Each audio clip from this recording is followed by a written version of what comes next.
Hello and welcome everyone to tonight's chapter of Inspired Initiative. Hopefully you all are having a wonderful time zone, whatever it is for you.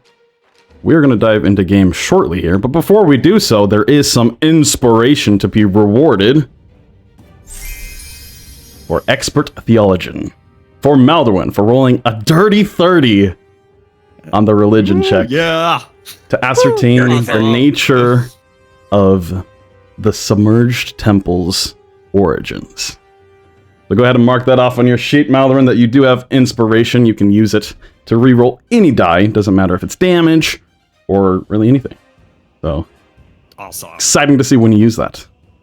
Other than that, in 2 weeks from now, we are not going to be live as it is the holidays, or the start of therein. And it's Thanksgiving for us in the United States here, and so most of us will not be able to be live, unfortunately. But we will still be live this next week, so look forward to that. And I think that's all the announcements. So let's dive right into the session, shall we? Previously on Inspired Initiative, our adventurers arrived in Elandor and took on a few tasks from Captain Taran Greaves of the Onward Sentinels. But before they could begin, the city was attacked by tide fins. After defeating the creatures, they discovered an underwater tunnel, and with the help of the wave caller, Kaelin, they breathed the water and explored the tunnels that led them to an ancient submerged temple. They explored deeper, uncovering a Khazdurim-made pickaxe and signs of water worship rituals. They found an exit to the Maldorwen Gulf and surfaced to report their findings to Captain Greaves, including a tattered piece of sea silk, something the Khazdurim shouldn't have. As the group retired to the Flamin' Flagon Tavern, Asja ventured to the Mystic Curios and Oddities shop and met another Gem-born elf, Vanos Duskwhisperer. Meanwhile, Rhukkarrak attended a secretive meeting on the Drifting Hole, only to be ambushed. What dark omens do the Tidefin incursion bring? Why are the Khazdurim involved? And is the noble merchant Aeon Zathriel connected? Will Rhukkarrak survive his meeting? Find out on tonight's episode of Inspired Initiative.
We are going to pick up tonight, right where we left off. As Rhukkarrak, you are within this smaller shipping vessel that is ragged and torn and kind of dingy. You have just kind of sat down and met this mysterious shadowed figure who started to ask you questions before saying to show you something. As he stepped up and slashed out at you, you quickly called the darkness to you, helping you resist some of the attack. And yeah, that's where we pick up. We're going to count the initiative we used from last week, so Rhukkarrak, you are at the top of the initiative. Right after this individual slashed out at you, it is your turn. What would you like to do? Ooh, well, first thing he's going to do is go ahead and cast... he's going to cast Blade Ward on himself. Okay. Describe for me how that looks. Well, he's in a completely dark room, so it looks like nothing at the moment. But if you could see him, it would, the shadows around him would darken or the shadows on his body would darken, creating almost an after image, making it really hard to tell exactly where he is as he's whipping around and attacking. Alrighty. And yeah, he's going to move away from the table and everyone they can see in the room, just trying to get some space between himself and anyone that could potentially attack him. Okay. And he'll just call it, what? Well, before he moves, he'll be like, what are you talking about? And then... As you just hear back, show me. And then you just step back towards here. There is, you kind of quickly, kind of instinctually, kind of look all around you. You do see the barkeep in this sense that you had, who handed you a drink previously, and another table off to the side where another patron, if you would, is sitting. But you do notice behind you, the door to the stairs that lead up is currently closed, and there's a large orcish figure kind of standing there, guarding there. Yeah. Okay. All right. That'll be his turn. As you step away, this individual is going to take an opportunity attack against you. That is going to be...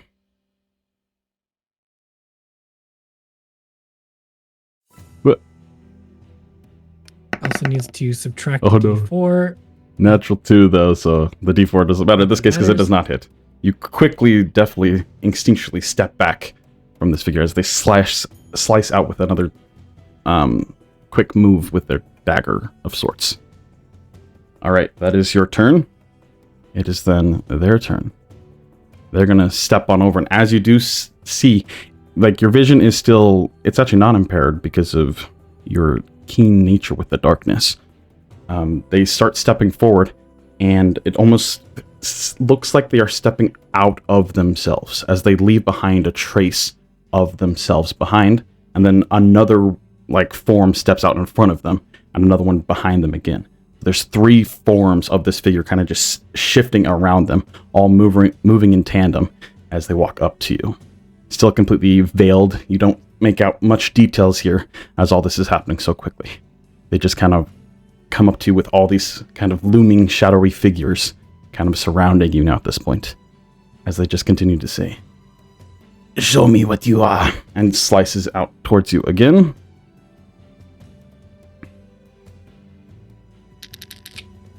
Oh my goodness, another natural 2.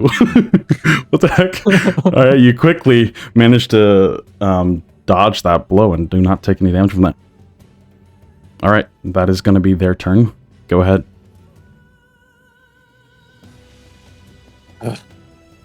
I am Rhukkarrak, and he's going to go ahead and pull out his sword and dagger.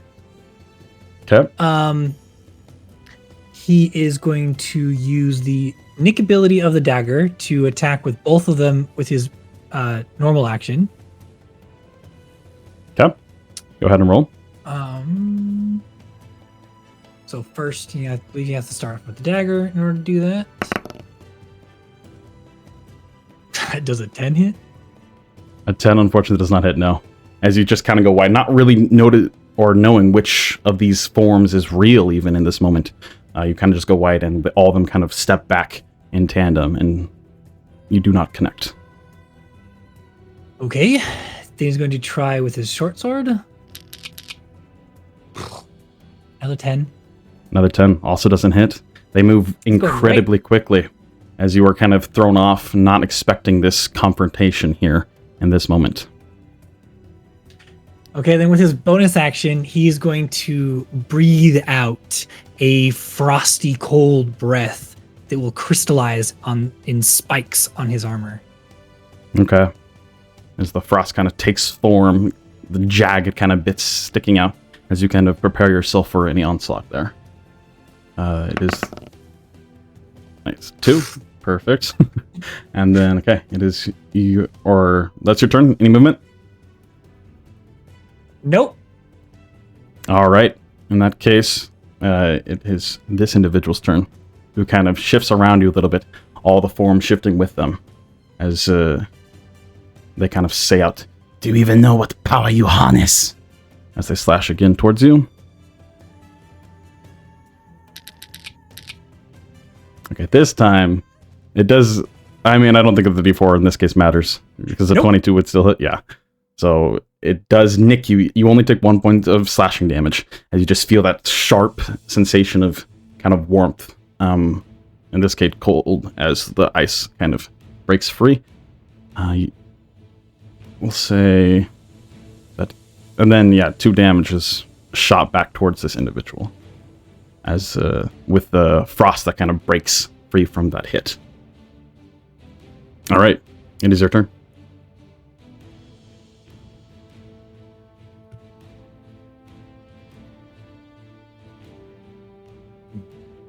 Okay. Then he's going to try and slash back at him again. Okay. My abilities are the gift of the Lord of Darkness. And he will again try to slash him with the dagger. 13 unfortunately misses. Yep. And then short sword. 19 will hit, however. Oh, in this case, it actually does. You do connect with the real individual there. So go ahead and roll damage for that. Yes. Okay. I get the sneak attack. I believe. No. No, you don't get sneak attack in this moment. No, I don't get sneak attack. Because you didn't have That's advantage because and you do not have an ally near you. My next attack will be... Because this was a Vex from the short sword? Yeah, well, the short sword will give my next attack. Right. Anyway, so that's just going to be the D6, because it's offhand as well.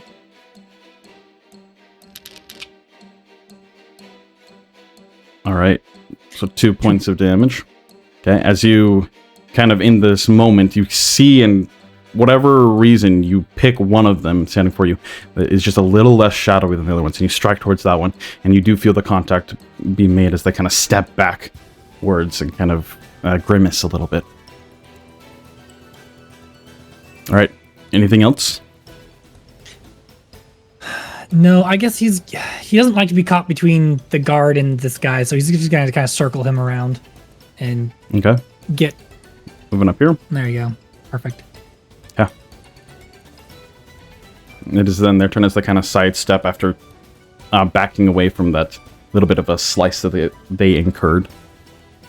How did you come about this power? As they say, as all 4 of the shadowy figures kind of strike in towards you, not knowing which one's the real one. Let's see.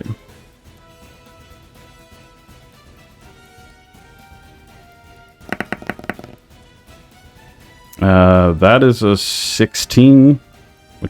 What's your AC? 15. Okay, so that misses then, because even with the 1 on a D4, actually no, meets it, beats it. Yep. All right, so I will roll the D4 here. There you go. Reduces it down to 14. So as you kind of step forward, another one of those daggers kind of strikes out right as they say this phrase. How did you come about this power? And the kind of shadows kind of slick off you and deflect that blow. You do not take any damage there. All right, it is your turn.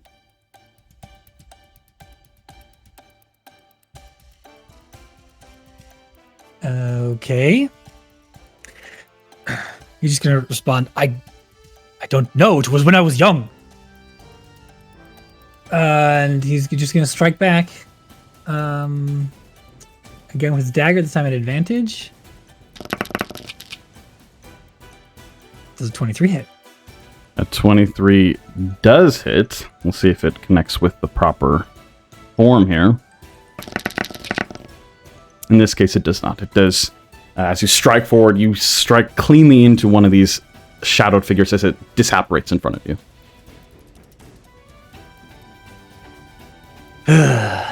Okay. Then he will try to strike again with the short sword. Normal attack. 15 hit? 15 does not, no. Okay. Kind of alarmed that wasn't the real one, you try to quickly go strike towards another one, but you're a little too slow as this other individual is very quick as well and dodges that second attack.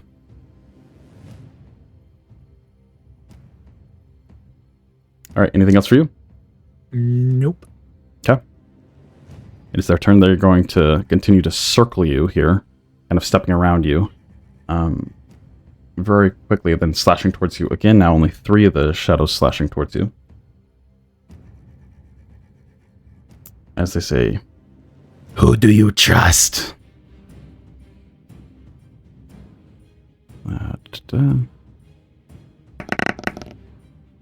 Oh man, yeah, that is not gonna hit though.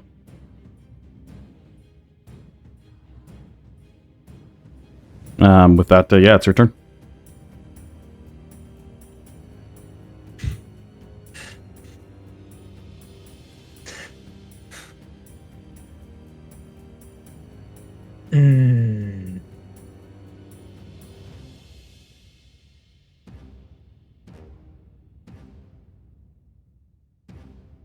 Well then, Rook is going to strike back. Okay. Most certainly not you.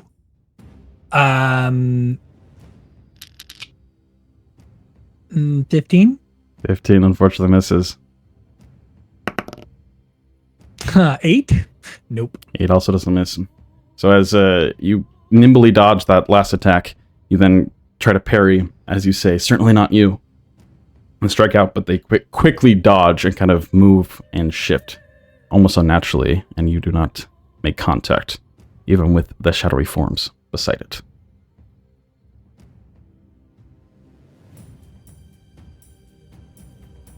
All right, anything else for you?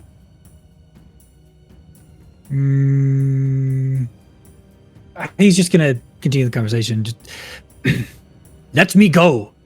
I came here for information, not for this. And then that's it. Okay. As they kind of shift around you again. "It is good you do not trust me. You should trust no one." As they kind of shift around. And as they go in for another attack here. "Information is what you seek, I understand. And you shall earn it." And goes in to strike you again.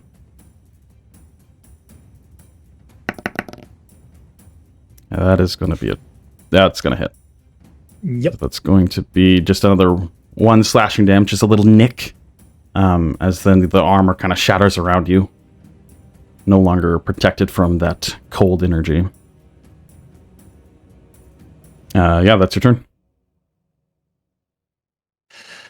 Okay.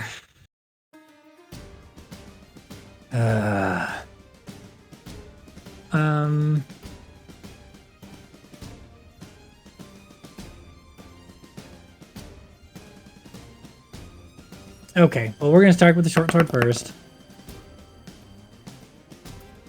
Oh, natural 1 is, yeah, unfortunately not going to hit. Definitely not going to hit. What about the offhand? 16?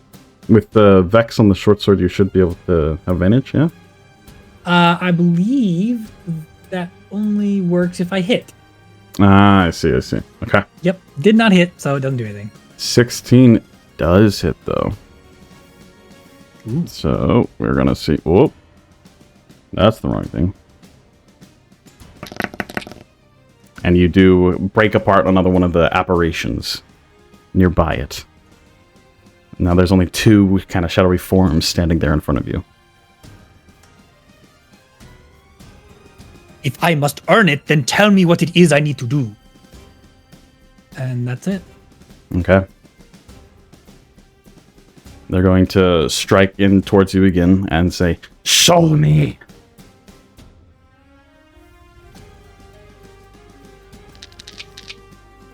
It is a 19. Let's see if the D4 matters here. 1's 18. Unfortunately, does still hit. Yep. And so you do take 1 point of piercing damage. Or slashing damage, sorry. In this case, as you just feel that kind of a little bit of blood start to seep out from a small little just cut. Nothing super damaging, just annoying. Go ahead and roll a concentration check, though, for me, as you are concentrating on your blade ward. Oh, yes. Okay, you're perfectly fine. Yeah, Total 19 will save as you concentrate on the shadows clinging to your form. All right, it is your turn.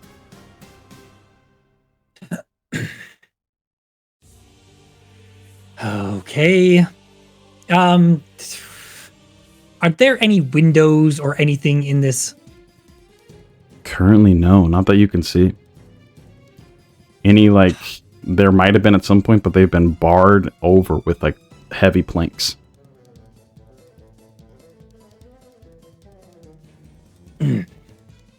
Okay.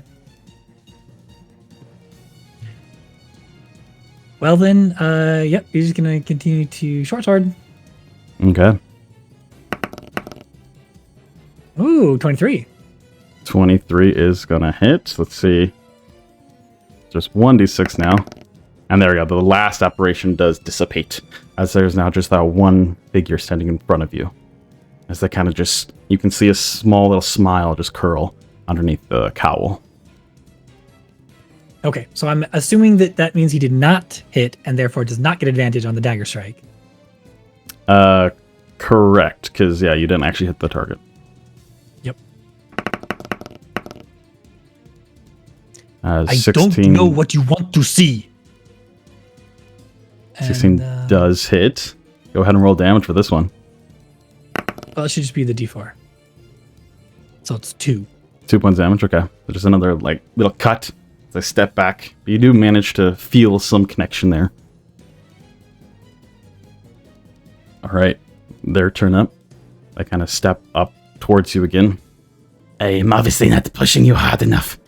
As they kind of slice in towards you again here. Where'd it go? There it is. 25 is going to hit. This time, they're not holding back.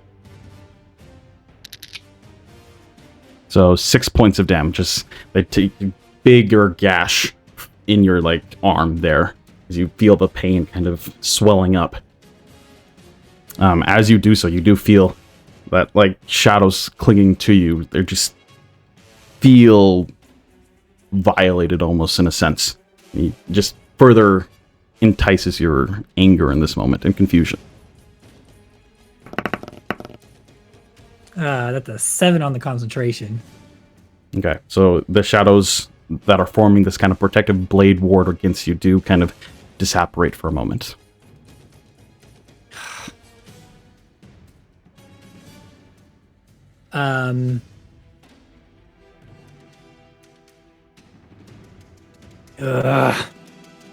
So then he's going to, I guess, continue to circle around this guy a little bit, trying to dance out of the way a little bit. Still staying combat range. And then again, swinging a short sword. And 7, unfortunately, is not going to hit. 22 definitely will, though.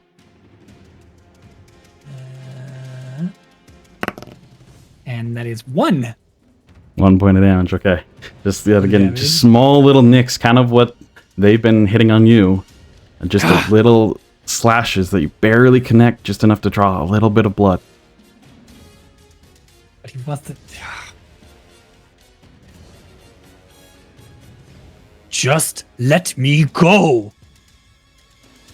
And that'll be it. Okay. As he kind of shifts back down towards here. He's going to take another strike.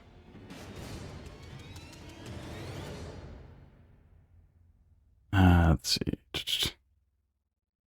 As he does so, he says, "You truly do not understand what you are dealing with." 16. I believe that is your AC. 15 is my AC, and I no longer have the spell. You know how the blade works. Yep. Okay, so that does connect. One more attack here. This time, 8 points of piercing or slashing damage. Yeah. He's going to cry out, "I said, let me be!" He can use reaction to cast Hellish Rebuke as all right. Deep black. Well, almost look like flames. Just pure darkness envelop him. As the shadows in the room that are thick and dense at this point start to cling towards you in this moment, right as you holler out this cry, as they kind of coalesce and just build up energy, as you take that strike and feel the pain, the blood kind of seeps in and mixes with the shadows almost for a moment, as you then unleash, and this torrent of shadow shoots out towards this individual who just stands there and takes it. Go ahead and roll damage.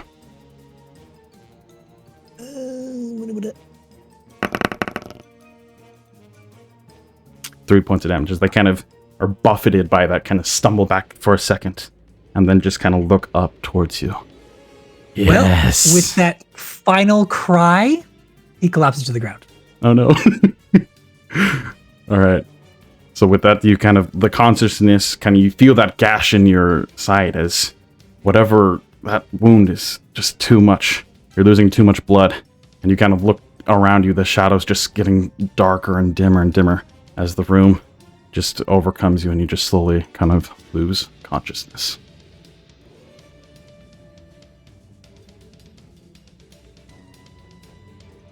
And with that, we are going to go see what Euan is up to.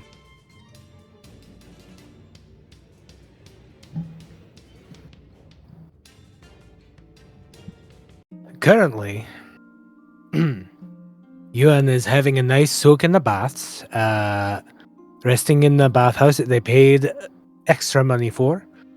Currently paying special attention to that nice, warm fire pool. Thinking to himself that this is the kind of night where nothing bad could happen. I think that after a little while, he would finally get out of the pool, dry himself off, and... Before you get out of the pool, while you are in the pool, just relaxing and just feeling the warmth that kind of shudders away the kind of cool waters that you've spent a decent amount of the day within, and just kind of letting your muscles relax. A couple other individuals kind of walk in. You see other individuals that are partaking in the baths here as well. It's a open kind of bathing area. It appears like 2 storm wardens kind of walk in and start to disrobe and whatnot, and they sit across from you within this same fire pool, both elven, as they just kind of relax. One lets out a big kind of like sigh. It's been a long couple days. And he's just kind of talking under his breath towards his other individual here, but you kind of you pick up on the conversation just kind of sitting there within the pool. As the other individual kind of pipes up. You hear about those tide fins in the canals? Yeah, I don't know what that's all about. I'm sure Calorith is gonna be pissed, though. They kind of just continue to have a little bit of small kind of banter there. Go ahead and just make a perception check for me. Just to see how much you pick up on. A perception... Oh boy. Natural 2 for a 5. Okay. So yeah, you don't pick up on much more other than the fact that one of them says at one point, if only that large shipment didn't come in at that exact same time. Annoying. Took a lot of our resources.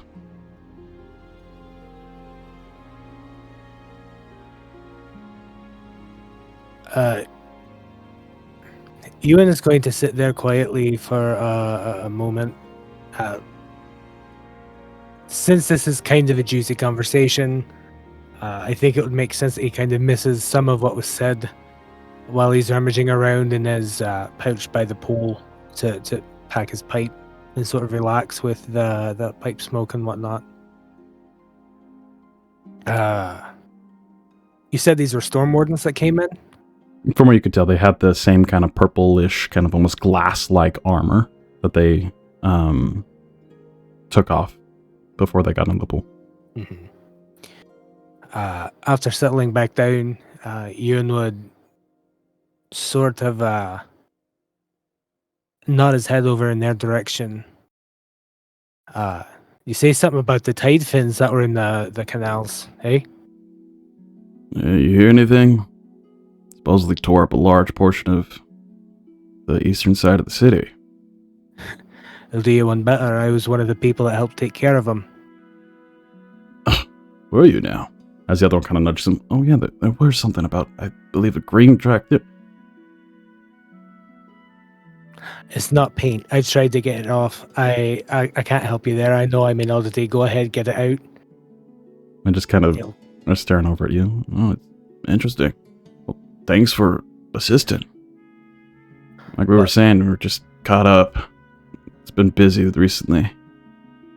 You said there was some kind of large shipment. They'll kind of take another puff of his pipe. The smoke will kind of circle out of his nostrils and up around his head a little bit. Yeah, a big old shipment of traders that came in at the same time. We do pretty thorough investigations, making sure nothing illicit enters the city.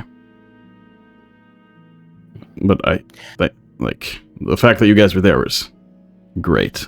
Probably going to get some heat off our backs, even though our boss is going to be pissed that the Sentinels were the ones to stop it, not us.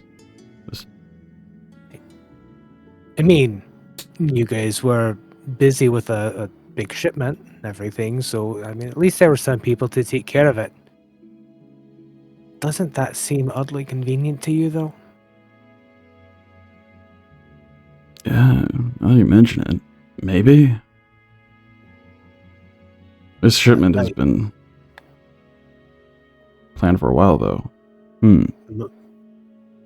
My friends and I found a sinkhole that opened up in the canals.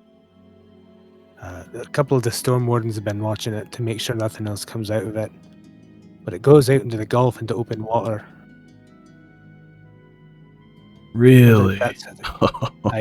Oh, we're gonna be in the shitter.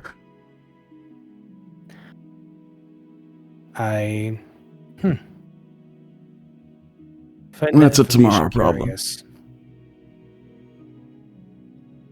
But for now, it's time to relax. This water's nice after those cold Gulf waters, especially on my aching joints. Yeah, we're off duty. Back into the pool. One last night of comfort before they just kind of shiver the warm waters. Best of luck to you. Thanks. You sit there for a little while longer. No other kind of pertinent information kind of arises before eventually a familiar, smaller elven individual kind of walks in as Asja arrives. Right? Asja, you were planning on coming here afterwards? Okay, good. Yes. Well, Asja will enter the room and head towards the fire pool and find a bench and strip down and get in the water with a very satisfied, "Oh, this is better. Oh, now I don't smell like fish so much." You know, little one, I can't help but feel that giant crab might have been a delicious morsel. After eating some tonight, yes, I think maybe next time we come across one, we kill it and eat it. I agree. Maybe we need to get two, because now we have other people to feed as well. Yeah, that's one for the two of us, one for the rest of them. Maybe some leftovers for later. Who knows? Well, maybe from their crab. I don't think from our crab. Once we put the hot sauce on it, devour it like it was never there. Although not the crunchy bits, those are kind of painful. You're not supposed to eat the outside bits, only the inside bits. I know that now. Okay. So what were you up to tonight, little one? I was meeting with The captain told me of a gemborn elf who runs a store here. So I went to go and ask them if I could put list of names in their store. You know, sometimes it's getting harder to keep secrets from you, but I wish you could remember what happened a year ago. Somebody you know, but you don't remember, happens to be one of his family members. So I found one person, at least, but I got to put the list up in the store. Very interesting store, very curious. His brows kind of furrow a little bit, as though he's trying to force himself to remember something. No, Won't help. it's not there. I'm sorry. It's fine. You know, there's a part of me that wishes I could remember. There's another part of me that thinks that maybe it's for the best that I don't. There is part of me that wishes that you could remember as well, so that when I feel, what is the term? Homesick, I have someone to talk to, but there is a larger part of me that understands why you need to not remember. The fates She'll in the look at world. the two guards if they're still, or the two storm wardens if they're still in the bath, and kind of smile. Hello. Just kind of wave back. The world and the universe tend to work in mysterious ways sometimes. The fates have other plans. Perhaps I'll remember in good time. But for now, at least I can remember you and remember our friendship. That is important. If it was not, it would be very, very uncomfortable to be traveling with you. And I wouldn't know what I would do if you weren't helping me learn how to properly make jokes. I don't know what I would do if you weren't properly teaching me how to speak common better. You're doing quite well in your studies, I might add. Oh, thank you. I'm trying very hard. Snacks are distracting, though. Snacks are distracting. But maybe we can turn it into a game of some sort. Oh. We will have to think about that. I'll have But to think speaking about about snacks. I hope my snacks are okay. I did leave Rupert at home. I just remembered that. By now, Rupert's probably got all of them in his gob. You lucky to have any snacks left? He is probably the size of a large ball. Perhaps we should think about going and saving him from himself. Speaking of, have you seen the other two at all? No. I thought they went to their rooms. Oh, no, Hey, wait. that's right. I did see Maldorwen outside. He was kicking something? I don't know what he was kicking, but he was using his knees and his feet, and he had a drink in his hand, and he was not spilling it. Very impressive. But I don't know what that thing was that he was kicky. Sounds like a good I will time. have to ask him. Yeah. Now my curiosity's piqued as well. But her voice kind of drops for a moment. Can I talk to you about one thing? Of course. Always, Asja. Would you like us to go somewhere more private? No, here is fine. If anything, they already know what I'm about to speak about, so if they overhear, that's okay. Alright. And they are in conversation, too. They're not, like, just listening to what you guys are saying, staring at you.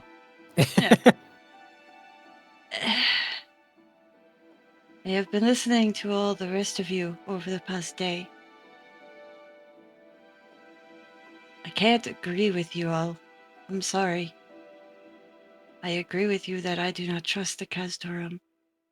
But unlike the rest of you, I do hate them. I try not to.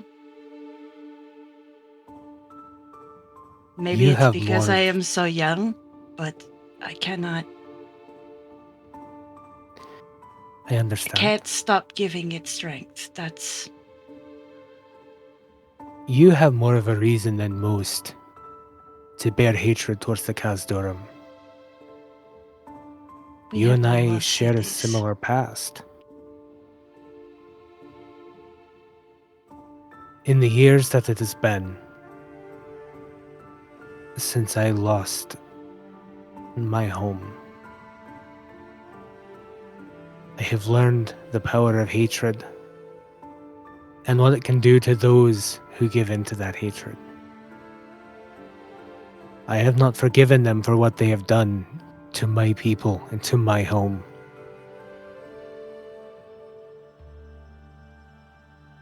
But I also understand bearing that hatred is a burden I do not wish to carry. I don't trust them. But if I am very honest, I'm tired. I'm tired of bearing that hatred. I'm tired of bearing that burden for so many years. But your hatred is founded. It is understandable. You have reason. Just don't lose yourself to it. That is why I bring this up to you. If we go to them for some reason, as others have been talking about, I'm going to need you to help. I don't know. Keep me in the peace. I don't know how to explain more than that. Remind me that I am a protector and not someone who harms. Just in case I get more like my fireside. He will, for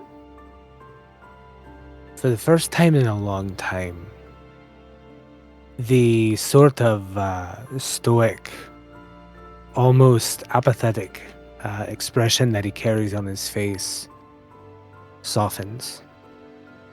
And he will give you a small, kind smile. He'll kind of reach up, tussle the hair on your head a little bit. You have my word that if we have to go and deal with the Khazdurim, peacefully or otherwise, no harm will come to you. And I will not let you harm them without cause. I appreciate that. Now, just give me 1 second, and then we should go make sure Rupert not explode like a balloon or whatever. Yeah, I mean, at least you'd get your snacks back, but that'd be quite Not a mess. in a way that would still be edible. No, not in a Ugh. way that'd be still. Let's not eat. I don't Rupert want by to have to accident. clean the room. No. No. Rupert I can get back easily, but the room? Oh, I don't have any spells for that. Oh.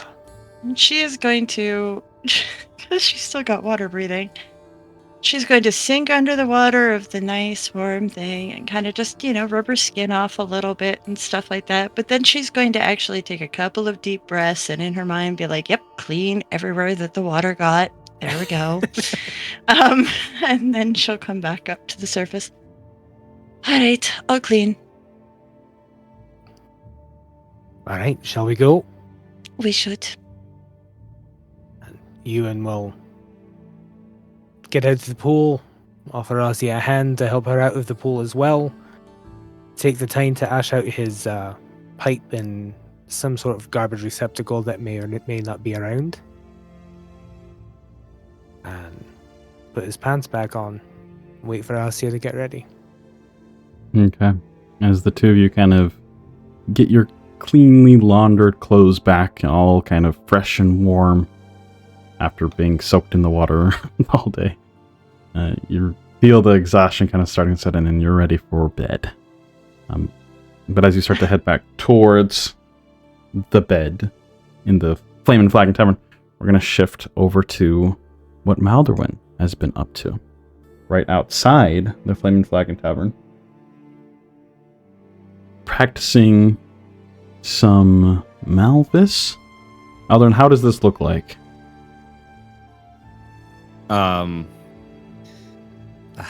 I don't know how you call it. I'm doing 31, which is like I kick the hacky sack up with my feet, and then I pass it to my knee, and then from my knee it goes to my other feet, and then to my other knee, and I do that back and forth. Very nice. Little show display. You see some people kind of walking here in the evening as the moon is slowly rising.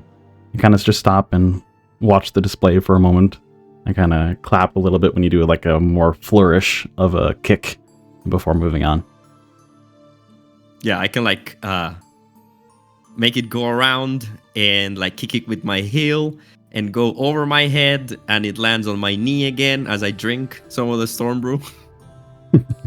Go ahead and just make a performance check for me here.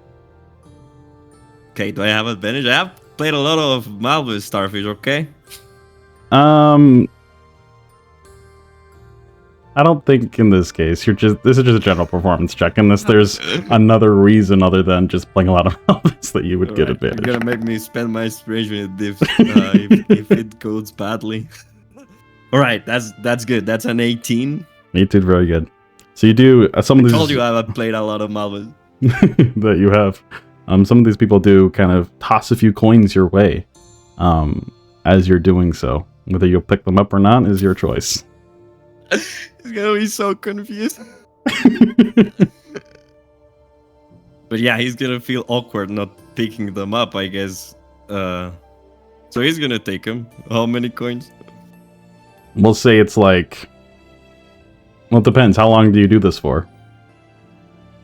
I'm just gonna like finish my drink. Like, it was more for like myself. Like I haven't played with the sack for a bit, so I just wanted to, make sure I still have the skills.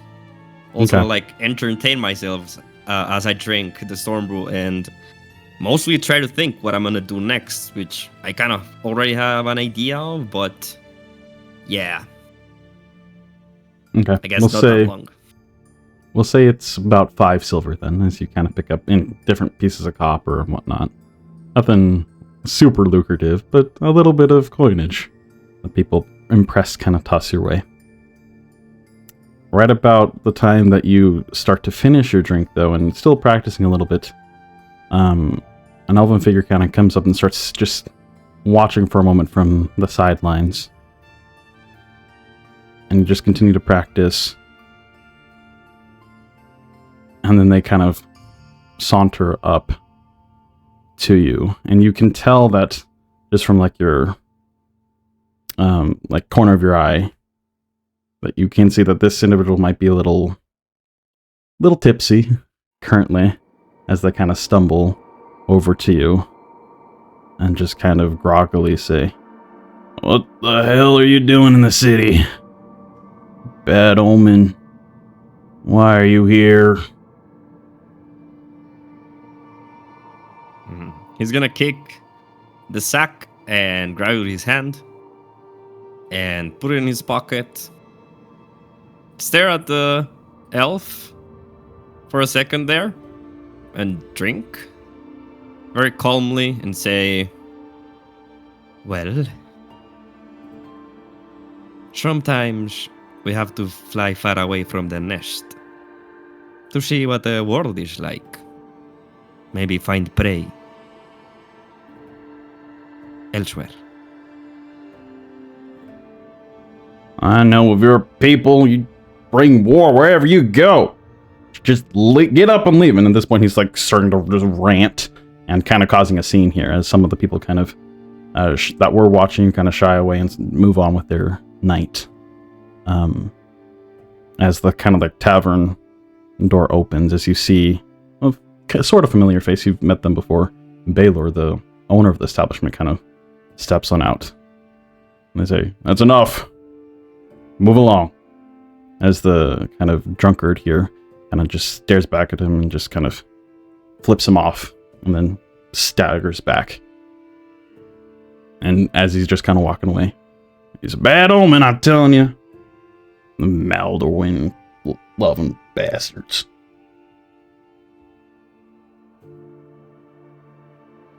As Baylor kind of just shakes his head, kind of looks over to you. Sorry. It was uncalled for. No, it is fine. I know our customs are different. You have been very accommodating, though. Thank you very much. He kind of nods his head. We don't get a lot of your kind here. The last time we did see them, left some bad taste in some people's mouths. Care to share more about that? You have time for a drink? Kind of prods open. He kind of sees that you have a drink in your hand too. Well, how about a refill? It was plenty for me. I think I have a quarter still to go, so I drink slow. You can tell me. Okay. Kind of leads you into the tavern itself. Kind of sits down at a table. And it's still pretty busy in here. It's not super died down. It is starting to see you later into the evening. More and more people are starting to call it a night and return, having different obligations to get to in the morning. But as you kind of sit down with this elven figure, the eye patch kind of covering one of their eyes, as they kind of grab a drink from the bar as well, drink some of it. Yeah, I believe it was a couple months back. Saw a group of individuals. Well, we assumed were Khazdurim. These look similar to you, even though they're not as colorful. Kept real quiet. Got actually kind of surprised that you're being a patron here. The others didn't seem to want to have anything to do with really any of us. Just kind of odd.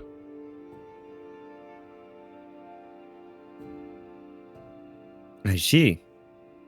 And why was it trouble? Did something happen? I don't know if something particularly happened, but just there's stories and children, bedtime, and whatnot about your people. That's maybe stereotypes and whatnot, but some just almost fear seeing your people. And the last Khazdurim, at least we saw, didn't really stray away from those stereotypes. They were just a little odd. Kind of kept to the I shadows. see. Perhaps not very interested in trading and the No. usual stuff, I assume. Well, Let us it's not wonder. that we don't appreciate, but we just follow the ways of the conflict. And it is perhaps seen that my presence here may bring some trouble, but what I feel after, well, what I learned today is that I am just following where the conflict is putting me. And that's the fate of my people. And this conflict brings you here? It seems, sadly, that even with what you're saying now, that Arlitas is the place that the conflict seems to be brewing at, to be honest.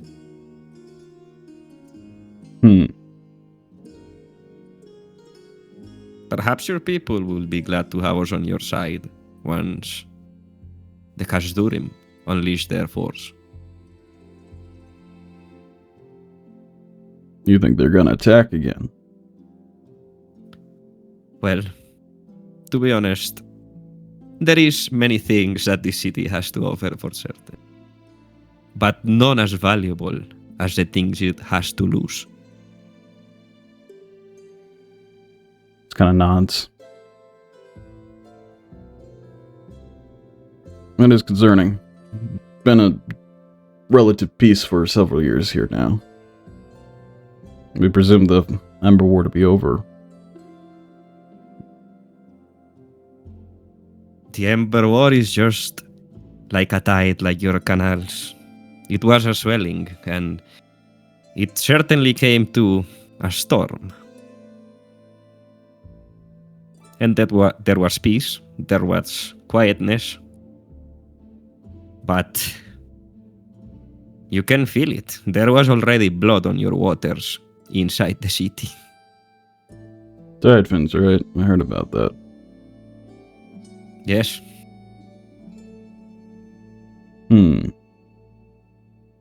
Interesting to think about. Elandor didn't participate much in the Ember War. We're kind of too south of it all. We sent troops.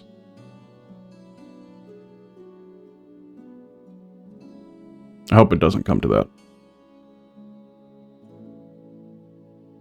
I wouldn't hope it will not.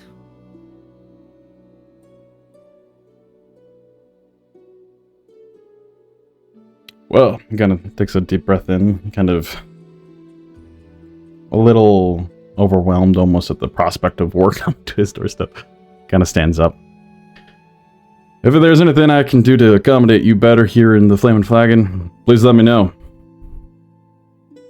Oh, believe me, your room here is much more comfortable than what I have back home.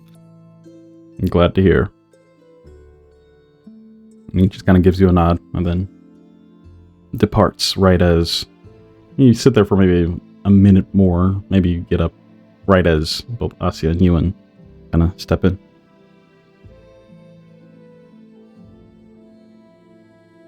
Oh, hello. Over here. Can you see me?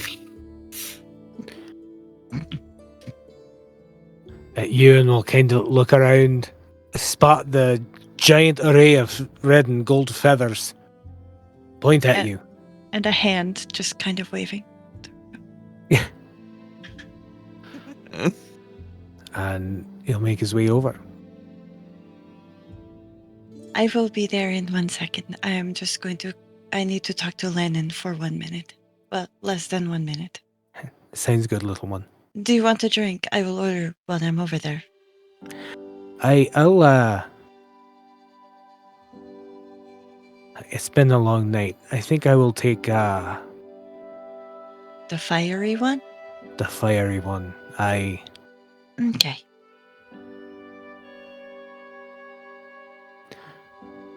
And go sit down with Maldorwen and wait for his drink before striking up a conversation. Okay. Yeah, when Euan sits, Maldorwen will nod, and realizing that Asja went to the bar, he will just keep on sipping his storm brew. And Which at this point, you're just wired. You're just like almost buzzing. yeah, you can What happened? and He he's gave a gnome Red Bull. Pretty much. He is a hummingbird now. Sorry.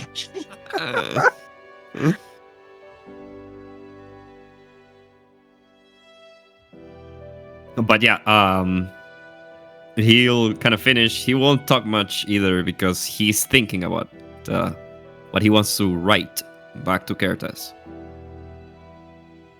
Okay. Asja approaches the bar linen. Welcome back. How was the baths? Thank you. Oh, very warm. Very nice. Ah, they are so ever. I What can I don't get smell you? like fish. Euan, the big green guy, he would like one of your fire drinks. The Cinder Ale, okay. That's what it's called, yes. Anything for you? Can I have a cup of tea? Absolutely. And do you know if Baylor is here? I need to ask yes, if he you have was- somewhere safe to put something valuable. He was just right around. You need to store something. Yes. I received a present tonight, and it's very important. And I'm not saying security here is not good, but I do not feel safe leaving it in my room. I see. We do have some lockers that you could rent out, yes.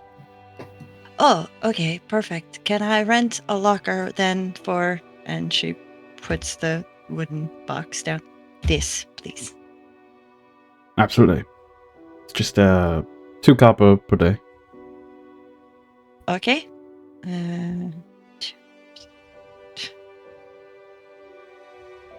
She'll give him a silver, and that gives about 5 days, so... Okay. Kind of takes it and then hands you, kind of goes over, takes a key off the wall, kind of hands it to you. You just go back there, right around the large pillar there. There's an array of them. This shows that which one it is.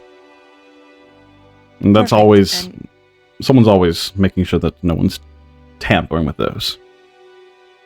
Good, because this is... To many, you would think it was nothing, but to me, this is... And to where I come from, this is priceless. Thank you. He kind of nods. And then hands you the 2 drinks. I'll be back for those in just a moment. And she goes around the pole to the locker and unlocks the locker because she's dexterous, but I don't think that dexterous.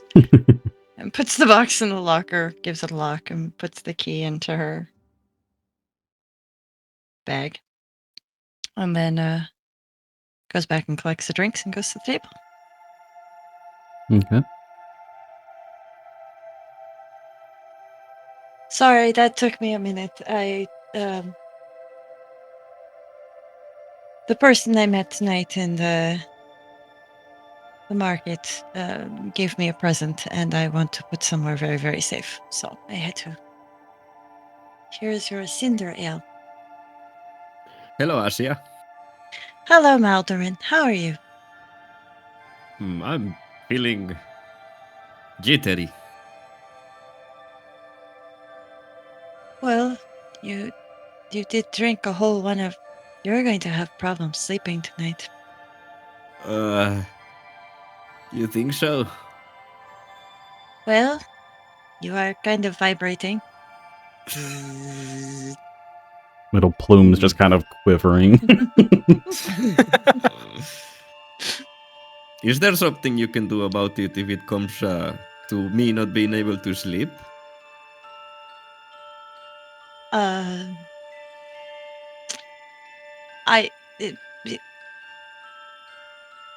Yes, there are a few options, I guess. I could make you tea. I have herbs upstairs. I could make you a good tea that hopefully will calm you down and allow you to relax enough to go to sleep. Well, I did wanted to watch Aquor in this sky. Well, But maybe when you are up somewhere watching, go somewhere very quiet and find some peace and still, and maybe that will help you relax your body from the whatever they put in it that makes people vibrate. I would I'm recommend already the getting fire confused. pools. I'm sorry, it's Terra and I wanna watch. Anyways, I also have to write quite a bit. I'm planning to send a letter back home. But I will knock on your door if I feel that I can't sleep. I hope you don't mind, Asja. Sorry.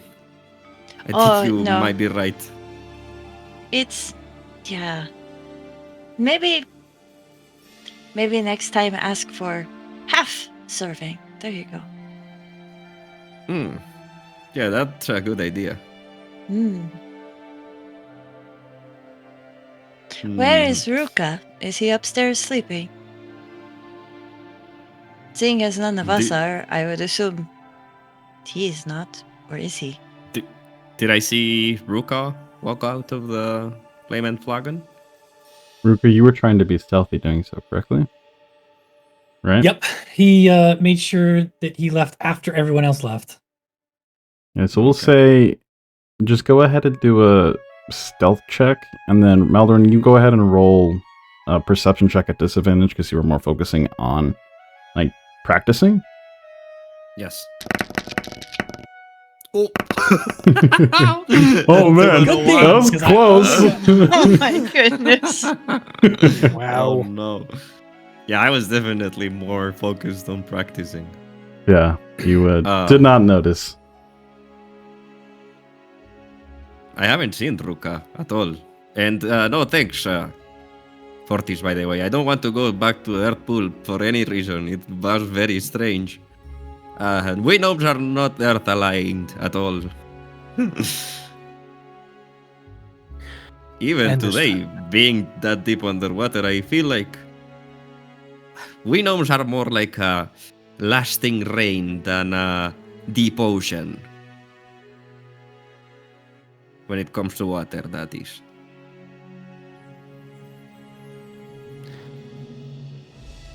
I kind of like it all, but the cold water's not really to my liking. Makes the bones ache. Much prefer the warmth. Those fire pools, they're magical. They were. And there were more people there tonight, too. Well, that reminds me. I got caught a little bit of their conversation while I was sitting there, and apparently there was some sort of. He'll look around for a second to make sure there aren't any like prying ears, and he'll lower his voice a little bit. Go ahead and make a perception check for me. Perception. 13. Yeah, you don't notice anybody specifically trying to pry. He'll still lower his voice a little bit. Apparently, around the same time as those tide fins attacked, the storm wardens were busy dealing with some sort of large shipment that came in right around the same time. And it seems a little coincidental to me. They said it was scheduled for a while, but if someone's planning an attack, it seems to me like they plan it around the shipping schedules. Perhaps that is the reason they are out there in the ocean observing in the Morbihan Gulf, Perhaps. watching the ships come and go. And then maybe still that one was still just test. Because boat races are much bigger. And everybody goes to them. Because that's what Therian said, is this is the last big boat race of the season. This is the boat race. Yes, you're right. They also I think it's the day mentioned- after tomorrow. Oh, sorry, Aye. Fortis. Oh, you're quite all right.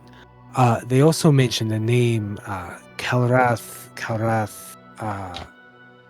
I assume someone within the Storm Wardens said that they were going to be pissed. Maybe this is someone we should go have a chat with.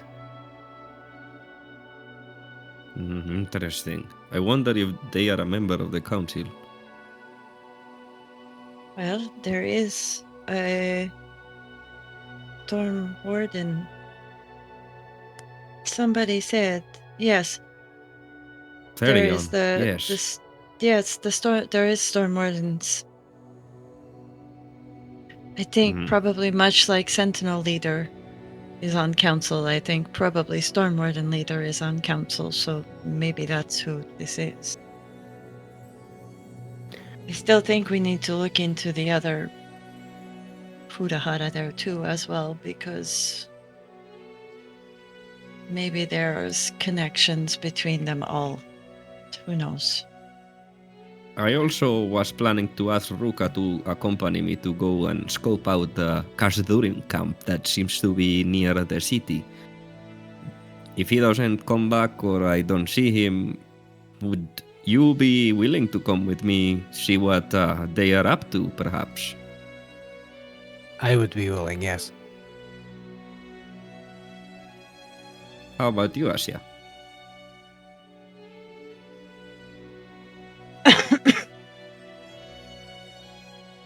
I think you need to understand, I will come, but I don't feel the same as the rest of you.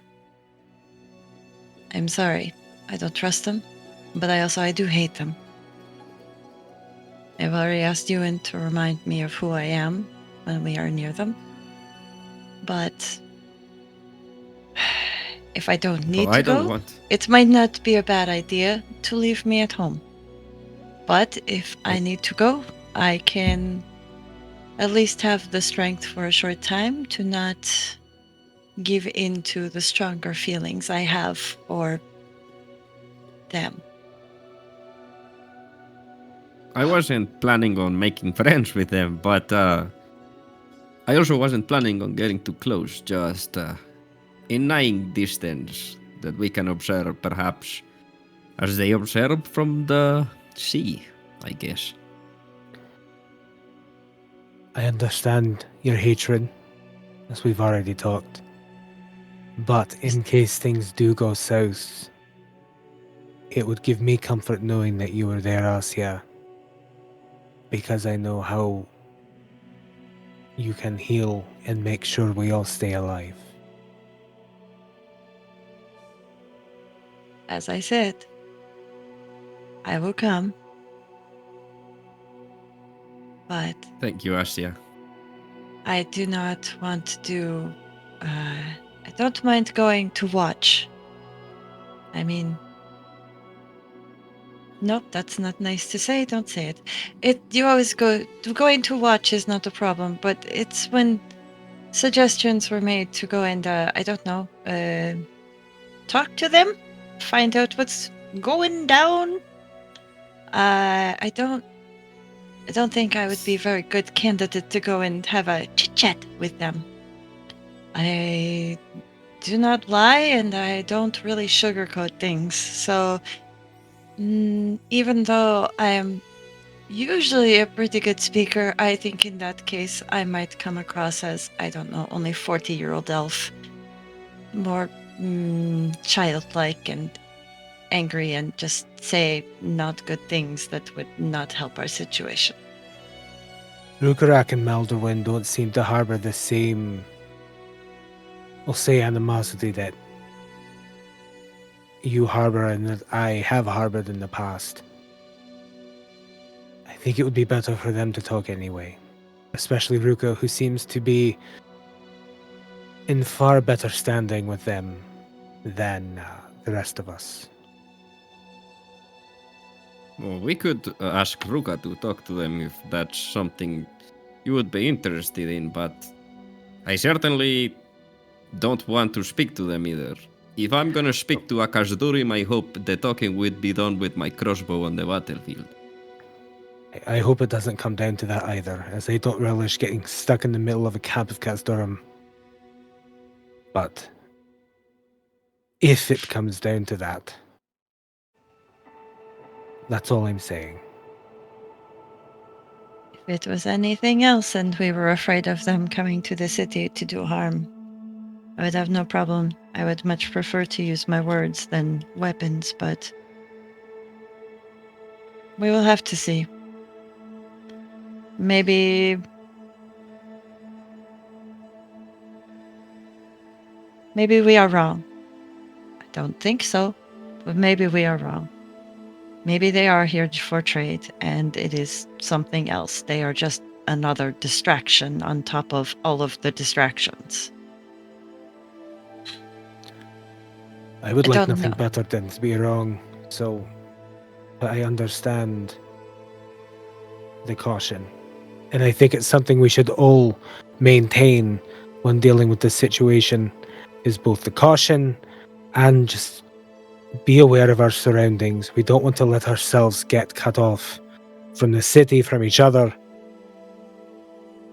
We need to keep a level head on our shoulders. Yes, one of the reasons I would like for you to come with me is the fact that being outside the walls is obviously going to be a bit more dangerous. You, Asja, also said that you came from the Desert Shade Woods, which perhaps you would know better the area if it's a bit further away. But I thought in the direction that they went, they are on the other side. Are they not out the west gate? I thought they were out the west. We need to figure out where they are. Right? That's number one. I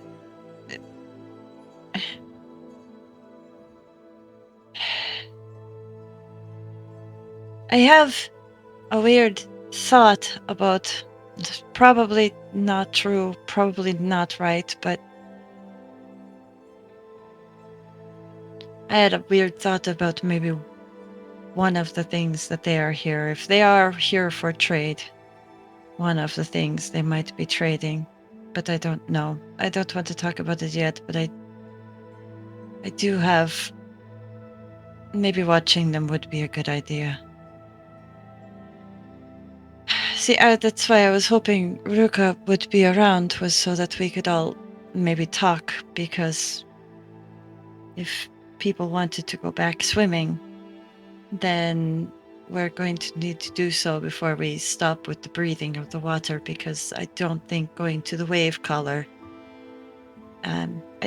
I do want to look into the Galehawks, but I don't want to look into them and be like, "Oh, buddy, pal, tell me everything. I am your fan." I don't really lie, as I said before. So, again, situations like that, I don't know how to stay quiet for very long. But again, maybe if we watch them, I try and figure out, even if it's just, oh, hey, look, they're planning on doing little holes in your keel or whatever the thing is called. I heard some sailors saying different parts of the boats when we were down at the docks earlier.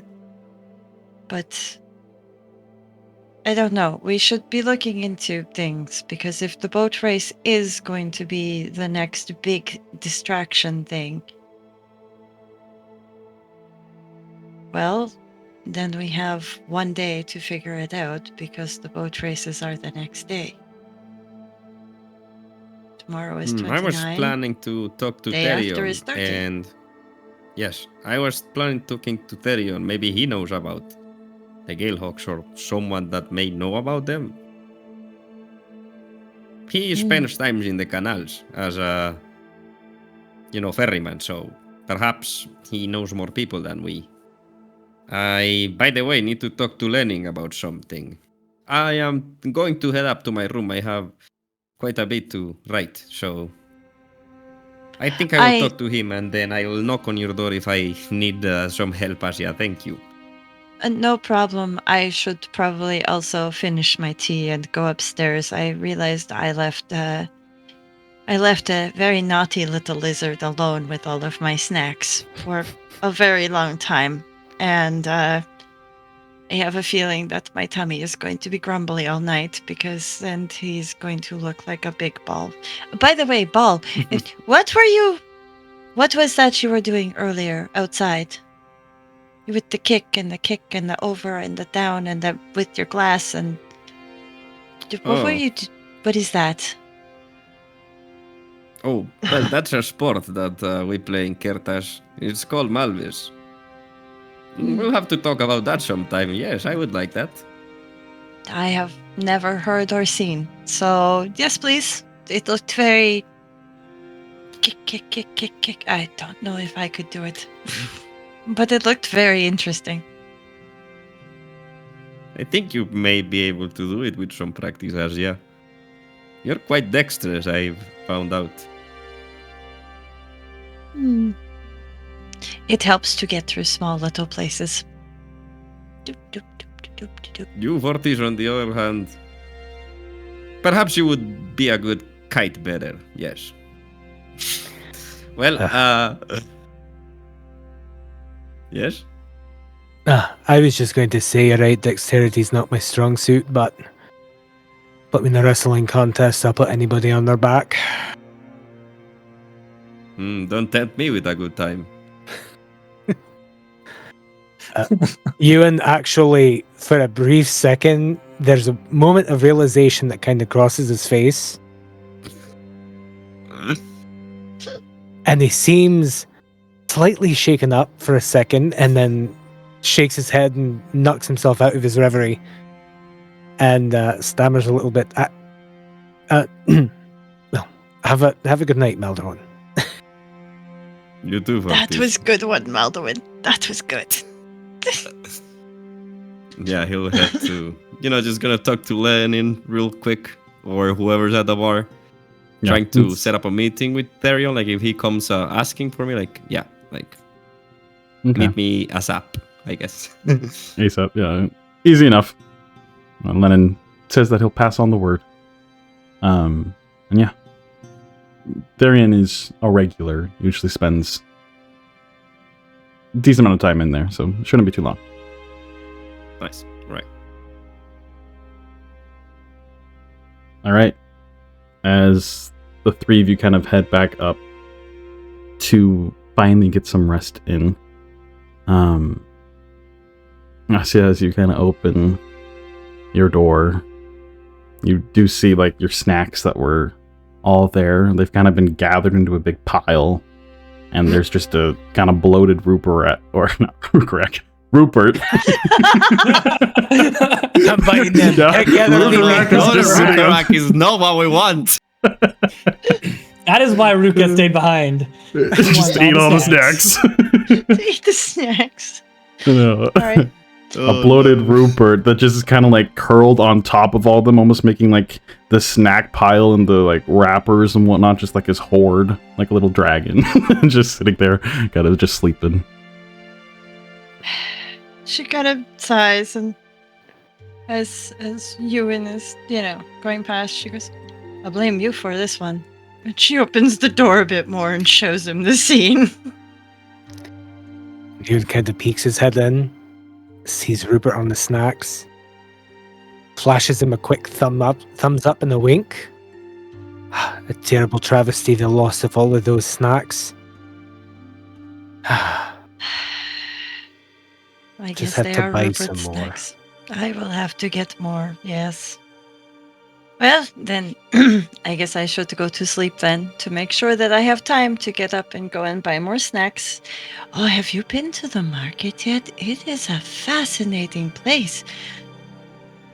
Maybe I will get up early and go to the market and get snacks and breakfast and come back. Mm-hmm. The market is a neat place. Lots of places there. I didn't get a chance to explore all that much, but I liked what I saw. It was very... Yes. Oh, by the way,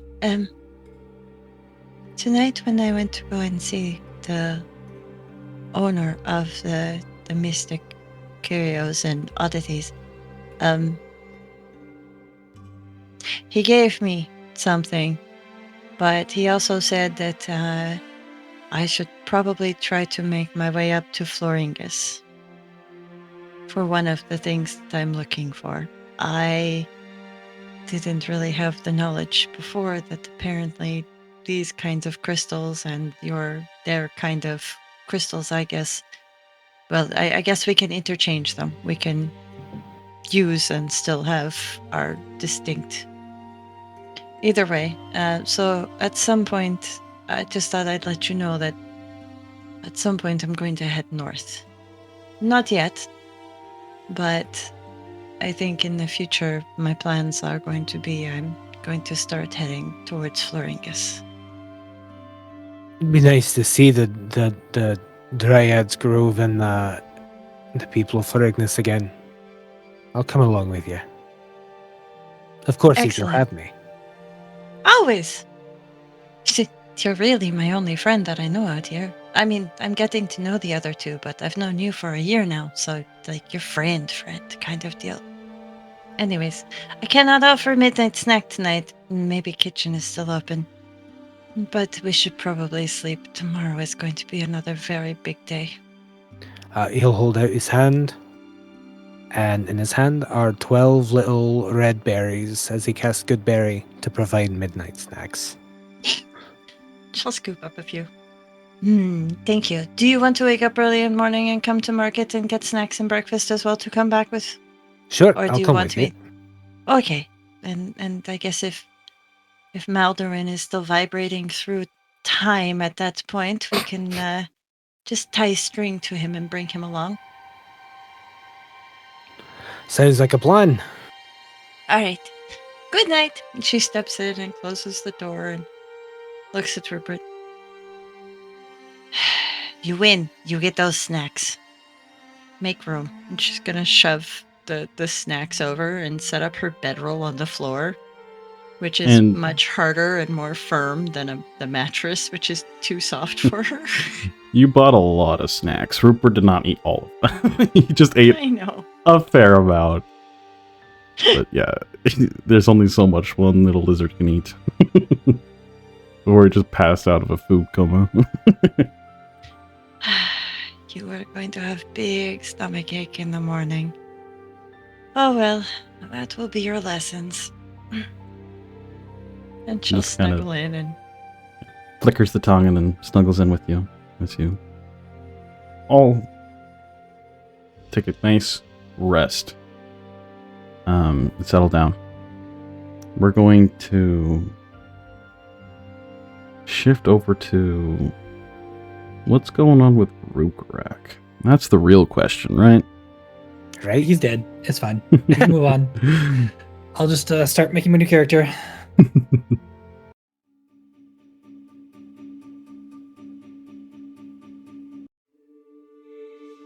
Rhukkarrak, consciousness slowly starts to kind of fade back into existence. As you kind of flick your eyes open, and you quickly then dart your eyes open in a little bit of panic, kind of remembering all that just occurred. You don't know how long it's been. You're currently just sitting on like some sort of bench. You can look around you quickly, and you see just the market, the Tideborn markets here that you're sitting in. This faint little lantern light that flickers, illuminating the area. Sitting not right next to you, but across the bench is this kind of veiled figure. As they kind of pull back the hood, and you are able to see a little bit more of who they are. It reveals like a gaunt, nearly ghostly elven face. Skin pale to the point of almost sickening. The elf's striking green eyes kind of turn to meet yours, and with just unsettling like intensity within them. Long jet black hair falls and loose strands from beneath a dark, intricately adorned headdress, adding to their aura of mystery. Around their neck lies a delicate chain bearing a small, polished black gemstone that seems to capture any of the nearby light here.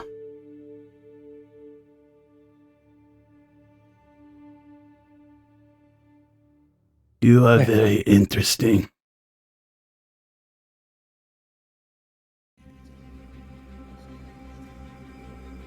Luca just starts glaring back at him. Where are we? More or less where you were. You have much to learn.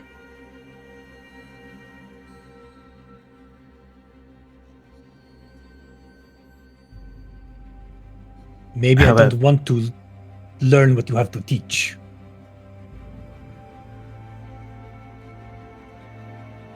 The balance between life and death is much more shallow than most realize. And you are on the darker sides of things. Which is not a curse. It can be a great boon if you use it properly.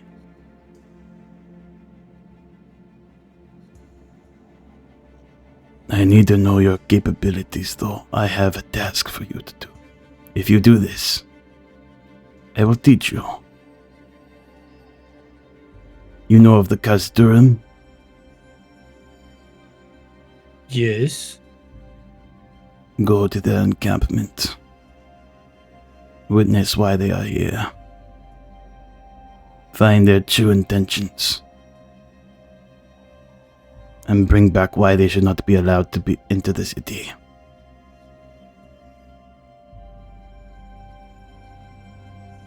Do you understand? Bring back why they should not enter the city. You already know? They have ill intent? That is for you to find.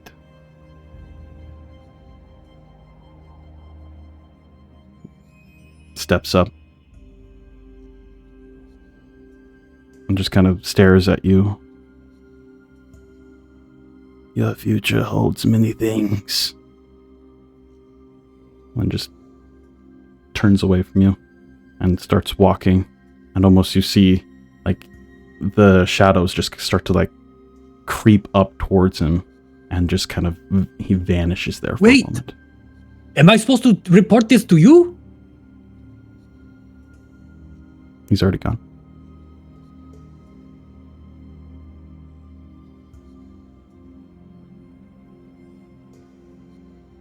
As you kind of still feel a little bit of the fresher wounds.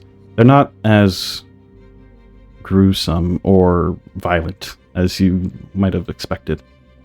Seems like you almost would have maybe got some treatment while you were unconscious. But you still ache a bit, especially from that last kind of gash. You kind of stand up. It is still the middle of the night. You're not sure how late into it. Not sure when the morning will rise. But you are exhausted.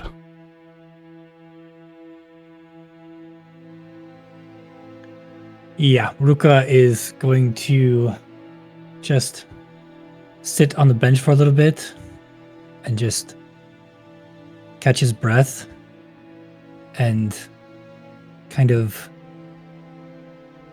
look kind of blankly. I don't know if that's the right word. Anyway, off where this person just disappeared. And just shake his head, get up. And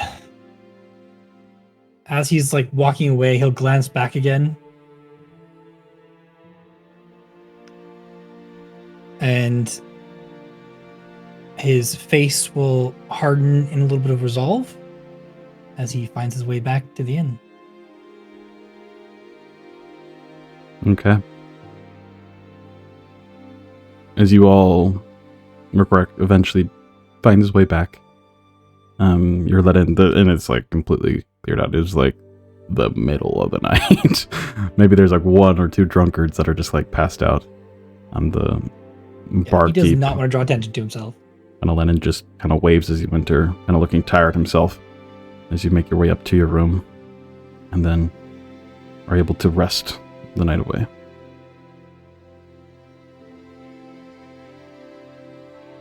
All right. So as you all do take a long rest here, how that works is you can roll your hit dice if you have them.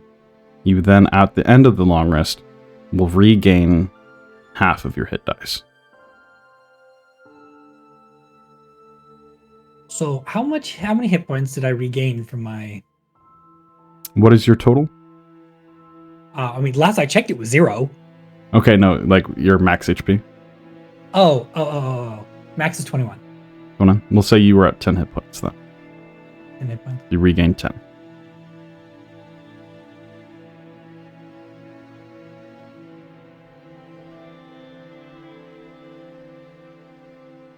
So I think Rhukkarrak, I think you're the only one who was hurt still. So you can roll your, I think, 2 hit dice because you used one earlier in the day. Mm-hmm. And see if that brings you back to full. Okay. There. Yep, 2d8.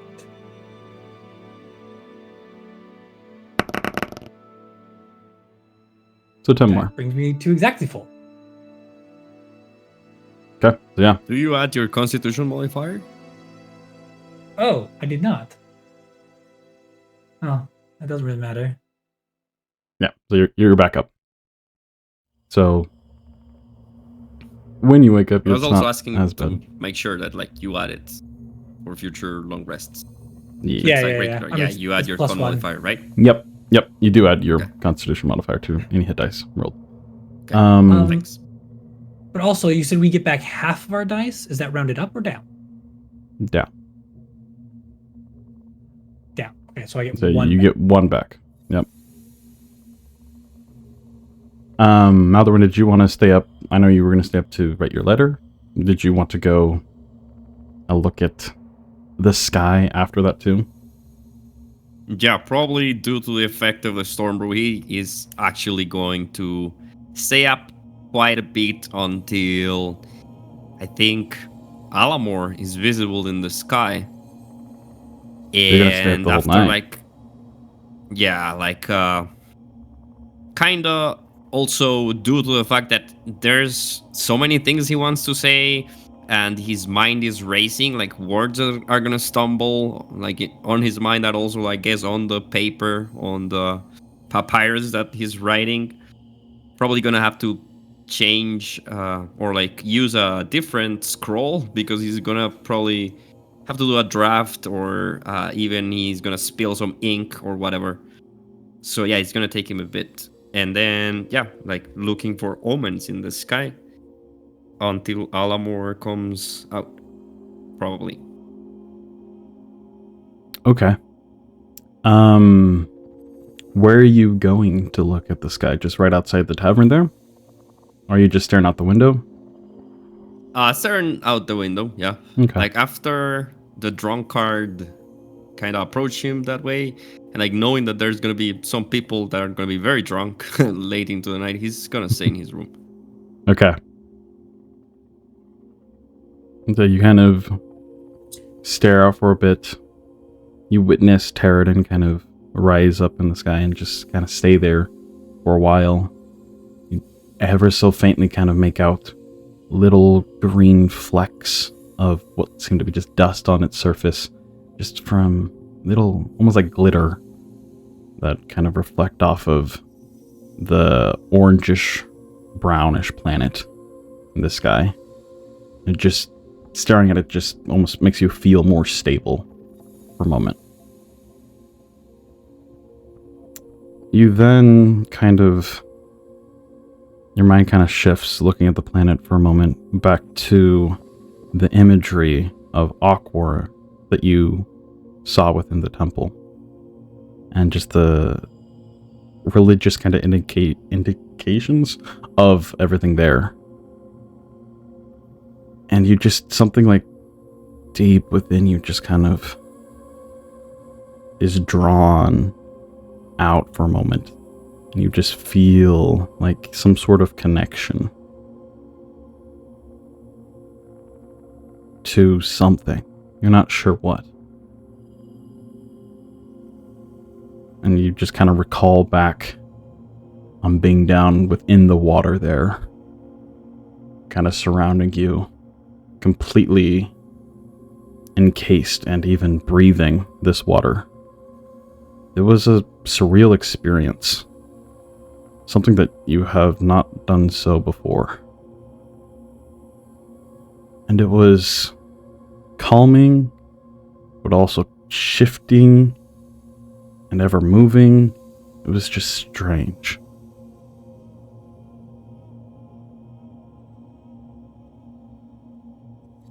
But then eventually, go ahead and make a perception check for me too. Sure. Rhukkarrak, go ahead and make just a stealth check as you kind of walk back in, because your rooms are right next to each other. Oh no. Bad. Natural 20. There you go. Okay, yeah. So yeah. You do not notice any Rhukkarrak re-entering his room. Yeah, when he walked into the inn, he would have walked in with his like hood on and all that kind of stuff, trying to also not get recognized by any of the patrons or the bartender or anyone. And you do so very stealthily, clinging to the shadows. All right, as you all fully take your long rest, as Alamor starts to shine brightly in the sky as the early morning dawn here arrives in Elandor. You all slowly wake up. Maldorwen, you just see the light in the sky. Go ahead and make a Constitution saving throw for me.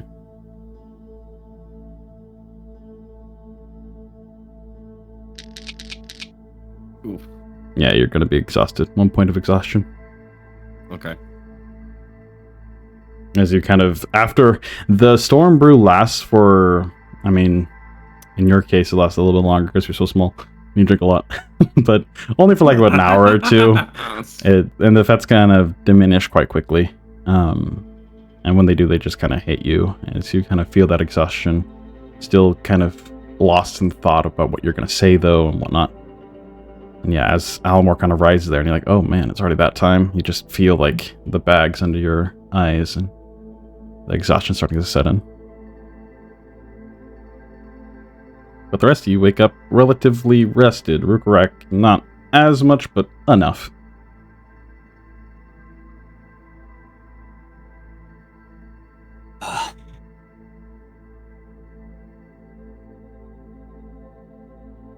Rhukkarrak's gonna come downstairs and order himself a storm brew. Okay, easy enough. Storm brew set in front of you, and that helps a lot. Kind of shuns away that exhaustion for a moment and kind of brightens up as you feel like the electricity almost run through your veins. A brief moment of just energy.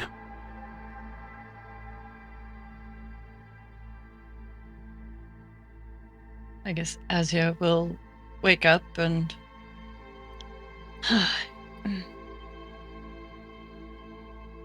well, today is going to be a big day. Maybe instead we pack up some of your snacks, and I will get new snacks later on. But we should probably go and get some breakfast downstairs and wait for others to get up. What do you think, sir? And she picks up Rupert and kind of flips him over on his back, kind of cradling him in the palm of his hand, and just kind of rubs his tummy, knowing he probably has a bit of a tummy ache this morning. He just kind Sound of good? gives a smile if he could. Like, and just flickers his tongue out. Okay, she will pack up her snacks and like some of the snacks back into the bag and stuff like that, and put the rest into the more traveling bag that she, has in the room, and clean up her bedroll and just kind of tuck it all away, and then head downstairs as well. And good morning, Rhukkarrak. How did you sleep? Oh, well enough. Oh, it must have been a good long one. We didn't see you last night, Rita, so you must have gone to sleep. Lots of swimming, I guess, can do that. Do you know what they have for breakfast? I haven't checked yet. Oh,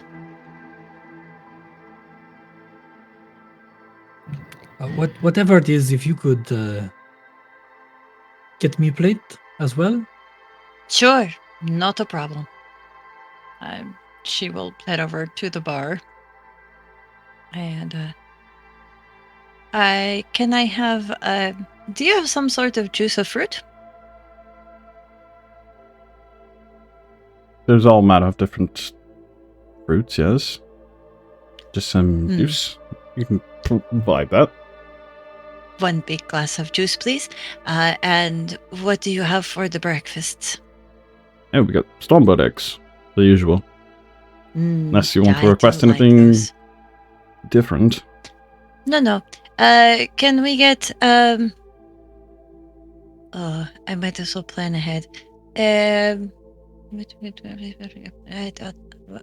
Maldorwen doesn't really eat a lot, so can I get a half portion of the stormbird eggs and 3 normal size? You got Please. it. Thank you. She'll head back over to the table. I ordered everybody breakfast, but I got Maldorwen smaller size. That way, no wastage of food. That is very kind of you. How was your bath last night? Very relaxing. And it was very nice to be able to still breathe underwater so that I could go underwater and take some good breaths of the hot water and feel like I cleaned every part of me after going into that canal.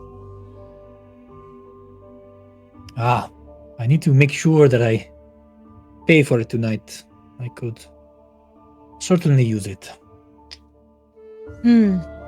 Seeing as tomorrow will probably be a big day, I think we could all probably use a nice, relaxing soak. If we have time. Yes, why is it a big day tomorrow? Oh, tomorrow is the race day, so if something is going to happen, Oh, tomorrow yes, will probably be the yes. day. But Right. I think we have some options for today, but I think that I think the biggest thing is that they would, at least one of us would like to go and watch the wildlife around the coast just west of here. Here there are some interesting animals that have been found, maybe new to this area.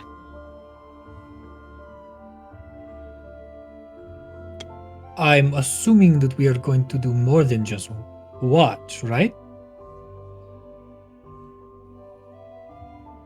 I don't know. You will need to wait for the other ones to try and figure that one out. I would like to go and observe. I'm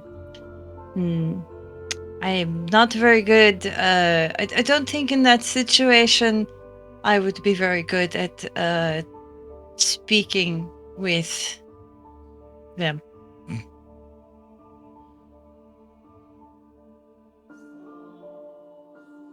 That is fine. I can try.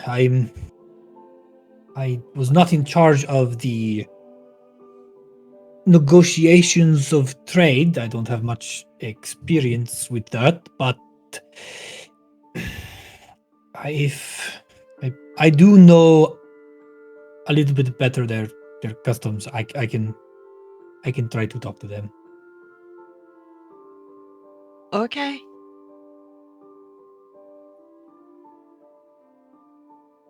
Did you get a big bonk on your head at some point? I'm just wondering. I'm just a little confused why you want to talk to them. Like, what are you going to say? Like, hey, why are you here? Like, how are you going to make it not seem like we are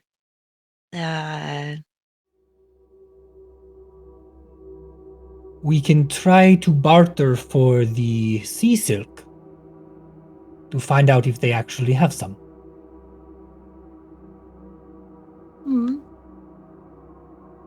And interesting. we can also just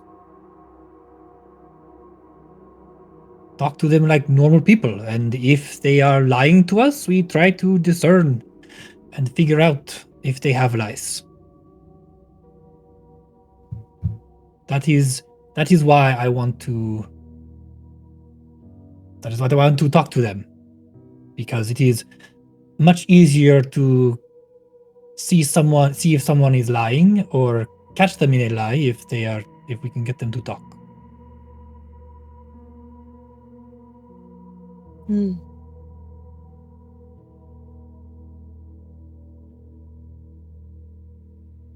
I see. I agree. It is much easier, but yeah. Again, with the talking, should be somebody else, not me. Because I don't really make nice words. I usually tell very much the honest truth, and I think that would be a bad situation for me to do the talking. Probably me just staying the quiet would probably be the best idea. I am really hungry. Do you think that the food will come soon? I mean, I know I have the berries, but the stormbird eggs were really good yesterday, so I maybe want 2 plates of stormbird eggs instead of having 1 good berry and 1 stormbird egg. Do Euan and Maldorwen join the table here? Euan is very slow to rise this morning. The extra labor of swimming for as long as they were yesterday, even the hot bath wasn't enough to sort of keep the soreness at bay today. He'll get out of bed quite a bit later than the other two, and go to stand up and kind of catch himself as his bad hip tries to give out on him. He'll get himself dressed and very, very heavily leaning on his halberd, sort of make his way up to the front.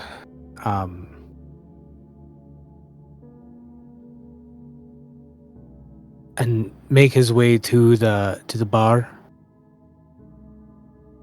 and wait for the bartender to pay attention. Not pay attention, that's a bad choice of words.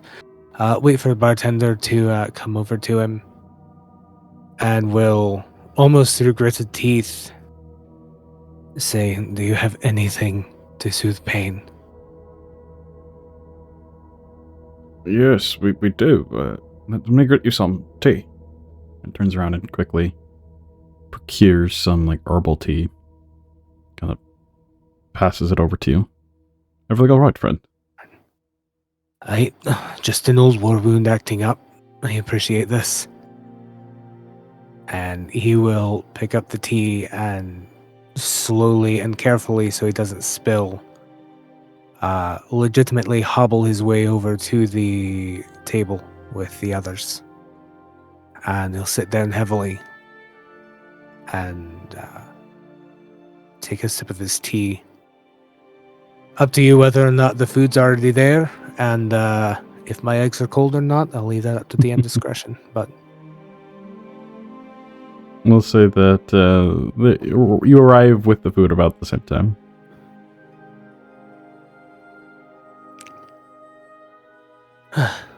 Someone already ordered food. It's convenient and excellent timing on my part. He'll try to laugh, and it turns into a bit of a wince and a grimace.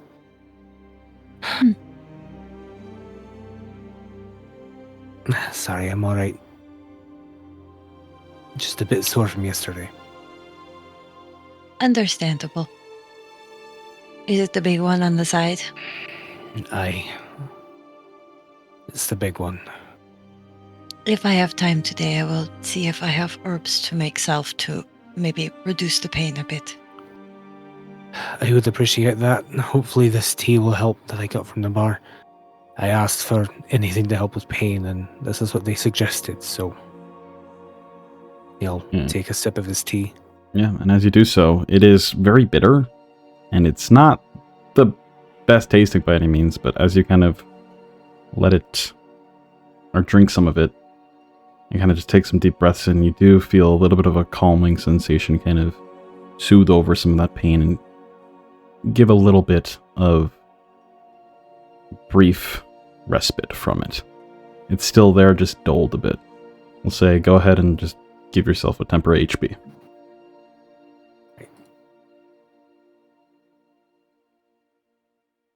And 1 temporary HP. And as the pain begins to subside a bit, his demeanor calms a little bit more to what the rest of the party would be more familiar with. He's still breathing fairly heavily from the exertion of getting himself down here and trying to deal with the pain. It's the worst it's been in a while. But he'll look up at Rhukkarrak. I take it you slept well. I didn't see you last night. I'm glad to see you're still among the living. You almost had the sleep of the dead there. Yes, it was. It was an interesting. I just had some extra time to sit in my room, think about what we're doing and how to better deal with this group of new creatures down the coast.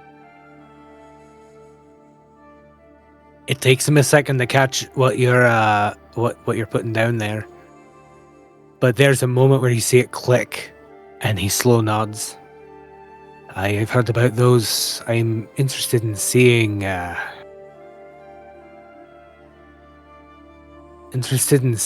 what it is that they're finding so interesting on the coast.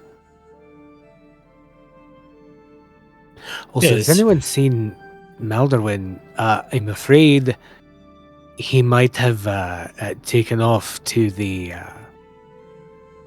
You said that planet in the sky is Terradon, right? Game Master? Yes. I'm Terradon afraid he definitely might thinks have vibrated his way to Terradon after how he was behaving last night. It's a lot of storm brew for a very small gnome. He Oh. drank a whole glass. Do you think he's all right? I certainly hope so. His feathers were vibrating last night, Rhukkarrak. And he's gonna look around, see if he can see Maldorwen. If he can't, he's gonna head upstairs and go check on him.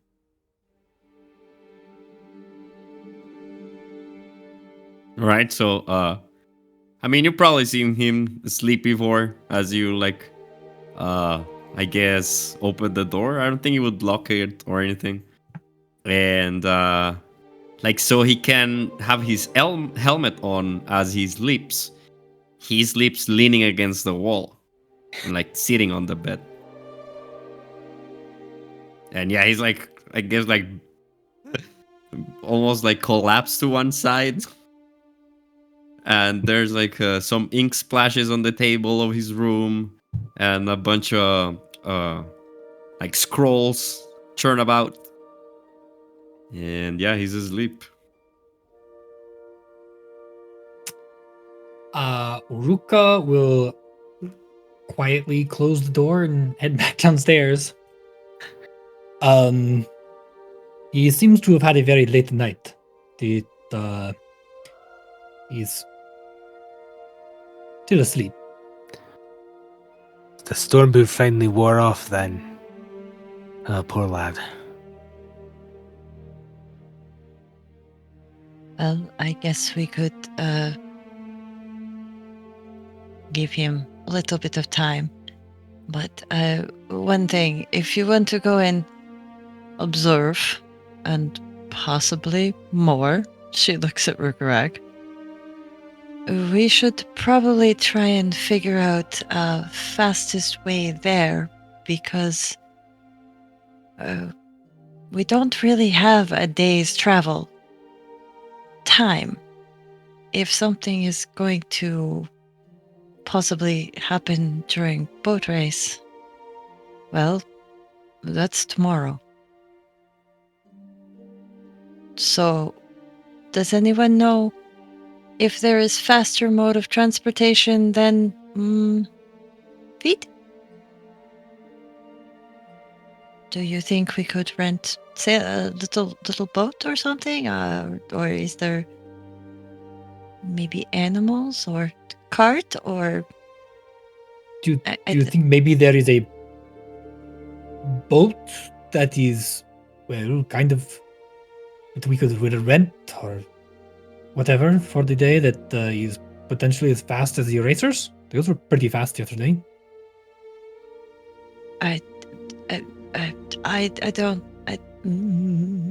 I come from a big forest that's also desert. It's not like we have lots of water. The biggest boats we have are for children to play with, and they don't really look like what an actual boat looks like. It was more a question of do you think? I didn't think you Oh. actually knew. No, I think that. Well, the city seems to have everything, so one would think that maybe you could.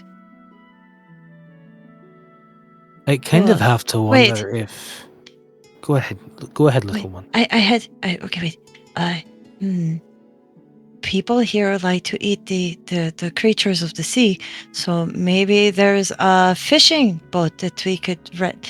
There's always fishing boat tours and stuff like that. We could go up that way, and at that point we just look like we're fisher people, and we could observe what they're doing from the water, maybe while I we catch don't- some dinner. I don't know, but don't maybe know faster if, than trying to walk. I mean, if it's the same speed as the ferries around here, it's not going to be much faster. I wonder if we talk to the wave caller, whatever his title was.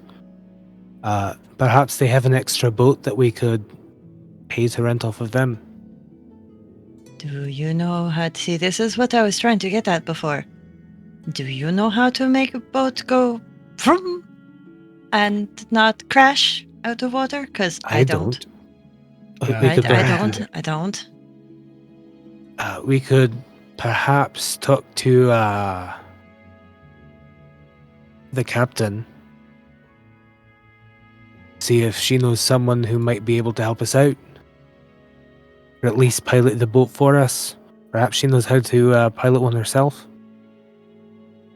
I'm also could- interested to talk to this other person that we got the name of. This Kelrath, whatever the name was. I heard the Storm Wardens talking about last night in the baths. Well, we can probably do two things at one time. If we go to talk to Captain, you could probably ask who this Kelrath is, and then that way you would know maybe better how to go and speak to them as well. Yes, maybe while we wait for Mal to wake up, we can go talk to the captain and get this straightened out. Though we should probably leave a note for him in case he wakes up before we get back. Well, maybe we should. I would not want to leave him out of the decisions on how to get there because he might have different perspective than we do.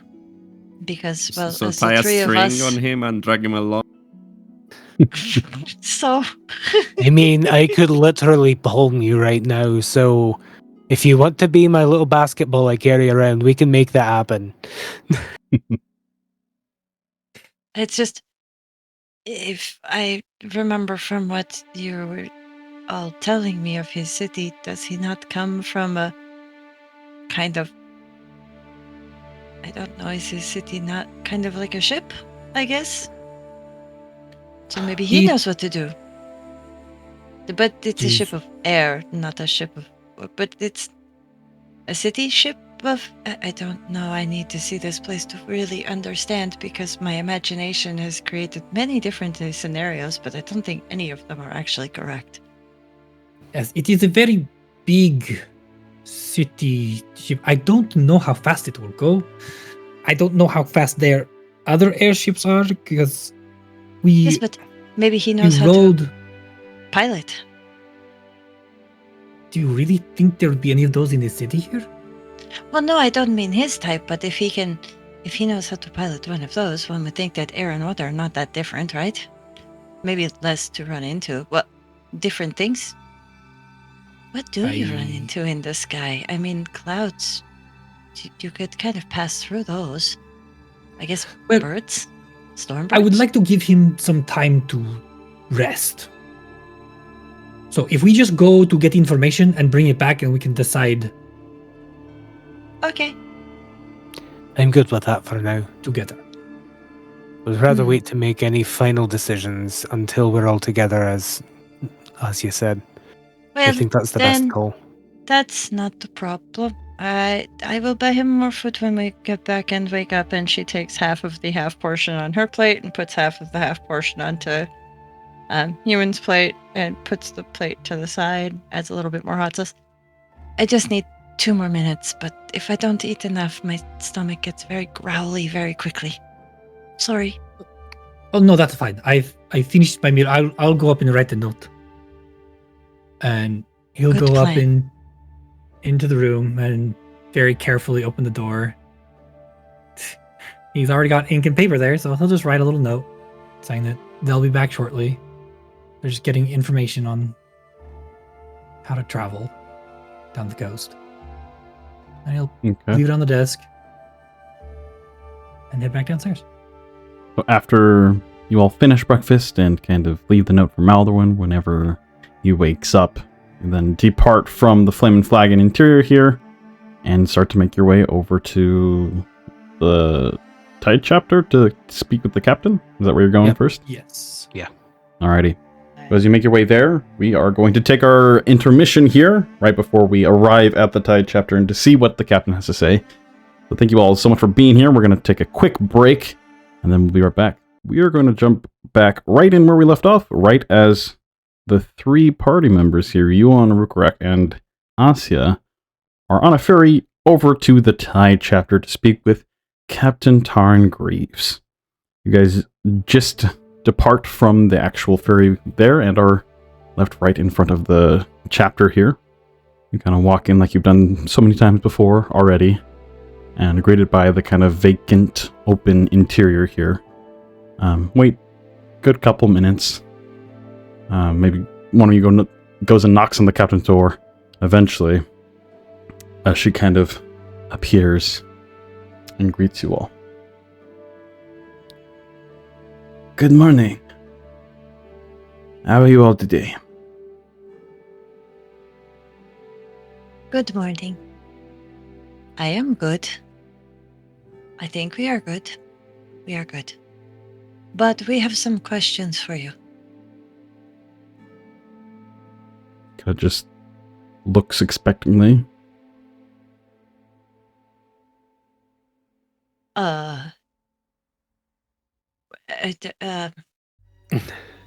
Well, Euan has a question about a person. Euan kind She's of just chuckles gonna a kind of little look bit. at him. Euan kind of chuckles a little bit.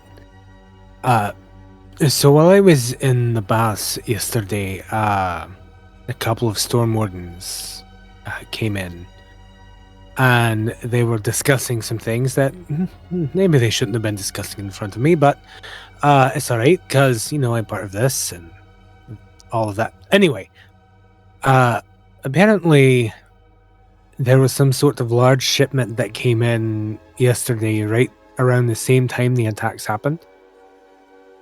And they mentioned a Kalarath that would be mad at them for dealing with this. The Wind Gala, the leader of the Storm Wardens. That makes a lot more sense. I'd be interested in talking to them. I just spoke to them not too long ago. They were very curious about the whole breach of the tunnel. I believe they're over there right now. Very well. But I'm a little bit uneasy at the moment with the idea of the shipment coming in right at the same time. Now, apparently, according to the 2 that came in, the shipment had been on the books for some time. But definitely something to look into. I'm not in charge of shipments because that is strictly the Storm Wardens kind of thing they do. Make sure nothing bad gets in the city. It's kind of like this follows all on their head. Probably why those bathing guards were not looking forward to meeting Gallivant. I don't know, just something doesn't sit right with me about it all. It's too convenient. If it was a large shipment, though, it might, like I was saying before, might have something to do with Euan. Him being a council member, And being a very important figure, the Stormholdens definitely do try to please him more. They probably had more security just for that reason. I do not know though, you would have to ask. You said that this. You said Stormcaller, Wavecaller. What was the title you said again? Windcaller.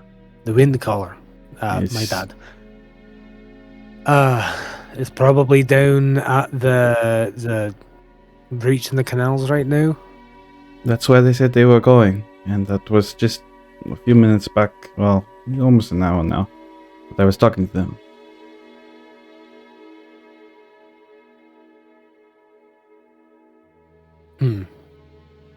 I did mention something about that last night. That's probably why they're down there.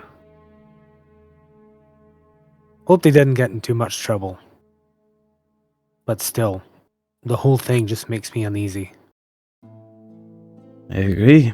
It is very concerning. Are you all... What are your plans for today? One of ours is Okay. currently still asleep. Go Is ahead, the- Rhukkarrak. I was going to say we are planning on, after getting some information from you, heading up the coast to investigate our mutual friends there. I see. That would be very But helpful. we would like to make it back in time for the races tomorrow. Do you know of any way to travel there and back fast? Well, you could hire a ship. You could potentially convince... she kind of thinks for a moment. I know the hunters have big boats. Maybe if you go with them, they could drop you off nearby. It is... You could also walk if you're trying to get back by tomorrow. It's still early in the day. It's a good couple hours walk. You probably at least half the day there. And probably half the day back. I don't know the exact distance though. It might be longer.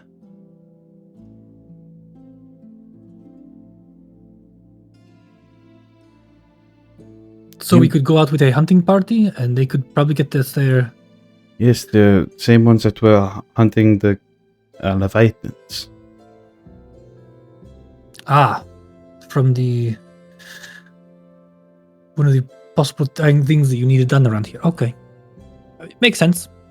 We could, So you said we could potentially hire a boat or get a ride with the hunters, or just walk. You think it's less than around half a day, maybe less? I mean, probably. I don't think it's that far. But I don't think it's super close either. I have not made the trek myself. But if you left, as soon as you could, you probably would have a decent amount of time there to scout and investigate before returning, and you would return probably right as night falls, maybe a little bit later into the night. Also, if you moved quicker, I mean, you wouldn't have to necessarily run there, but slight jog. You all look relatively athletic.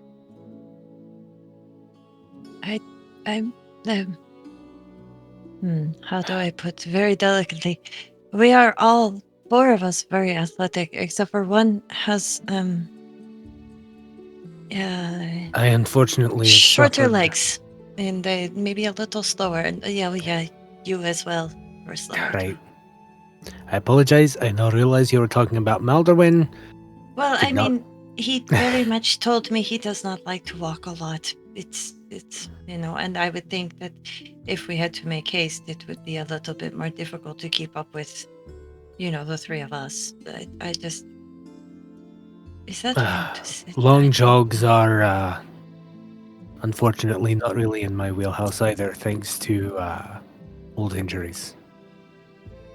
Well, I what if see. we could get the boat to get us most of the way, not drop us off directly there, but maybe drop us about half an hour from where they are, then it's less of a walk to get in and we can be slower and safer. That is We what I can would see what recommend is- too, so you do not alert them to your arrival. DM, just a quick clarification question. Do we know if the Khazdurim are actually like out in the Gulf on like a ship or something, or do they actually have an encampment on shore outside of town? I'm unclear as You to were which. told that when Captain first brought this up, that they do have a little like campsite almost down the Gulf. Yeah. It's a little like where they've actually docked. They're not like on water. Right. Is there any way we could perchance charter a private ship that could wait in the docks for us in case we have to beat a quick retreat? Probably you just need to go to the markets, and there's probably a ship that could take you. Might take some convincing and a little bit of time to find, but it's possible. What about any of the racers? I do not think they would want to take you. They are the Mars the race. They are not going to want to do anything but Big practice race for that. tomorrow. That's fair. Just figured it would be worth the ask at the very least. I mean, by all means, you can go ask them, but I would find it quite amusing if they actually did heed your words with that.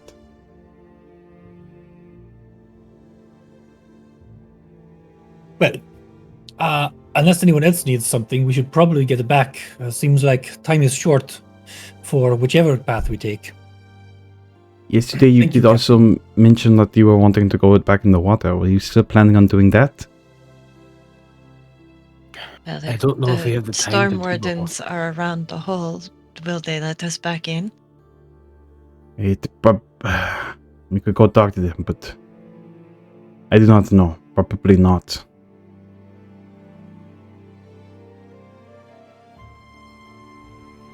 So let storm wardens look at the big hole, and we will go out and look at the other possibility. And well, let's see who gets the bigger piece of information. Not that it's a contest or anything, but you know. I would still like to stop and talk to Calrath. If we can, of course. Oh, If I recall. I think should be a good Go idea. It is just up the street, so you might as well have a quick talk. Maldorwen gets a few more minutes of sleep. We jump in ferry, we go back. We fill Maldorwen in on everything. Give him some breakfast. He's not allowed any storm brew in the morning. That would actually be the best time for him to have it, but I digress. Well, good luck, and I would recommend not making direct contact with the Khazdurim unless what you see is not threatening. I do not know. There's so much mystery there lies in. Maybe it would be good to contact them, but do so carefully. We'll make sure caution is exercised. Too many lives have been lost to the Khazdurim. I would hate to see more lives lost. She kind of gives a nod as you all break off and start heading back towards... Are you heading up to talk with the Calrath? Yeah. Okay. So you kind of depart from the interior of the tide chapter there and kind of make your way back, you knowing the route now, taking it a couple times to the spot where you, on the previous day, ventured deep below the tides. And immediately you notice there are quite a number of storm wardens kind of surveying this area. It's kind of like barricaded almost, in the sense that there's a lot less like bustle around this area as different storm wardens are kind of securing this place up. You do see amidst the gathered storm wardens, one figure kind of stands apart, not towering in height, but the sheer weight of like their presence, draped in meticulously crafted armor of deep purple hues, adorned with intricate details, and a flowing cape that trails behind. This commanding officer exudes authority. An elegant, imposing helm crowns their head. And they step forward. As they kind of notice you guys walking up, some other guards kind of point you out as they step forward. And you can just feel like the reverence and respect from the other commanders and officers here as they kind of step forward to you.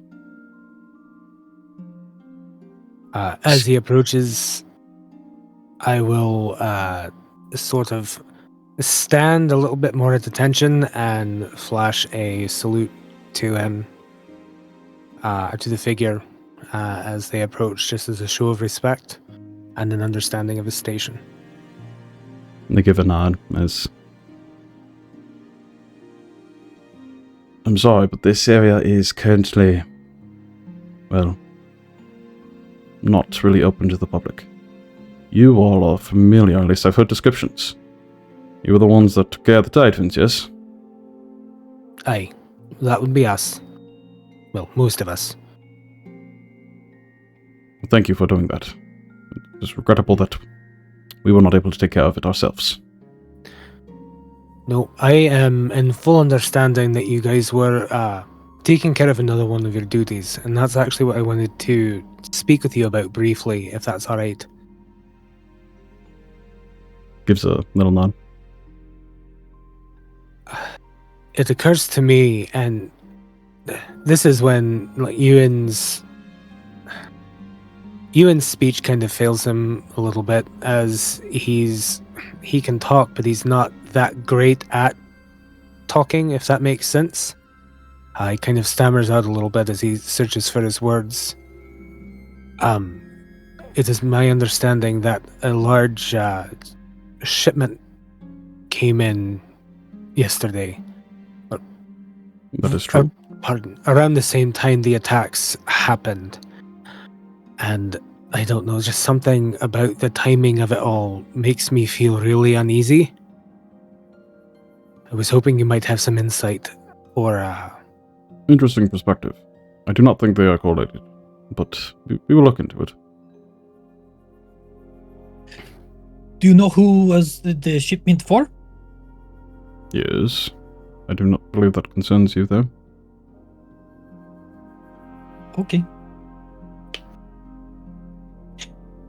I mean, go ahead, Rhukkarrak. I was just going to say, I also have a question. We were thinking about checking the coastline today to make sure there was no other entrances down into the caves we found below. Have you discovered anything new about the area other than what we reported yesterday? Not anything other than that. We are still currently looking into that, and we have investigators down within barring up access as well. We are also scoping up other potential incursions within the city. This is unprecedented and is shameful. And once again, the timing of it all gives me a sense of unease. It comes... I feel Did I hear that... you? Sorry. Did I hear you correctly? There were other incursions? There were other holes in the city? Not that have been found yet, no. Oh. Just this one. Oh, good. Sorry. Go ahead, Euan. No, you're all right. Euan kind of grimaces and adjusts the weight on his bad leg, so that way he's not putting quite as much of his weight on it. If I were someone who was considering doing as much harm as I could, or look for a distraction to accomplish something bad, a boat race would be the time I would do so, while the public's eyes are on everything else that is happening. Pardon. I acknowledge that it sounds like I'm implicating myself. That is not what I am trying to do. But the timing of it all, the shipment coming in, the tide fins coming in, the boat race being tomorrow, the attacks in the canals themselves. I appreciate your concern, and it is concerning. But we are looking into it. I do not believe that the boat races will need to be delayed. I certainly hope that you're right. I would hate to see more blood spilled in the city, As would especially I. that of innocents. I've gotten what I need, and Euan will stand back at attention, salute the captain once again, and take a step back, letting, if Asja or Rhukkarrak have anything else they want to say, letting them have the floor. Rhukkarrak will kind of start to turn. Oh, if you do need help with everything going on, or if, especially with these things that we already know about, you know where to reach us. You can probably get in contact with us through the Tideheart. Thank you for the offer. And if I do need assistance, I will reach out. We should have it handled, though. Thank you again for your contribution towards Elandor here. I think that I'll they just kind nod of and turn and continue turning. start speaking with other Storm Wardens. I guess Asja will take a step towards him then and kind of, excuse me. Kind of looks back over their shoulder. Is?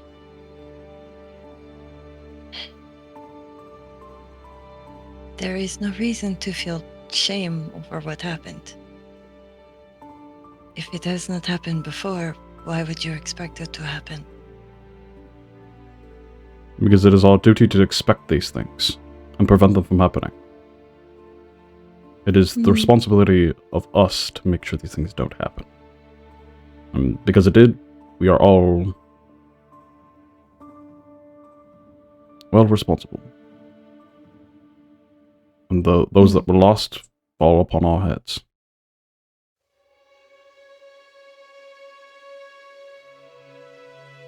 Then take that as a lesson. Don't feel ashamed, though. But do learn from it. I hope your investigation goes well. And she nods and just walks away. Okay.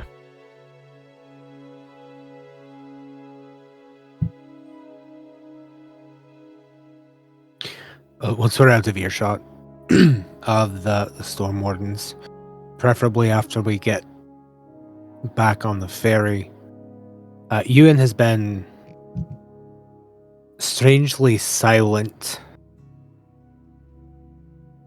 after the interaction. And once we are away from the Storm Wardens, he'll just silently, or quietly rather, mutter, "They're going to let the city get overrun if they're not careful."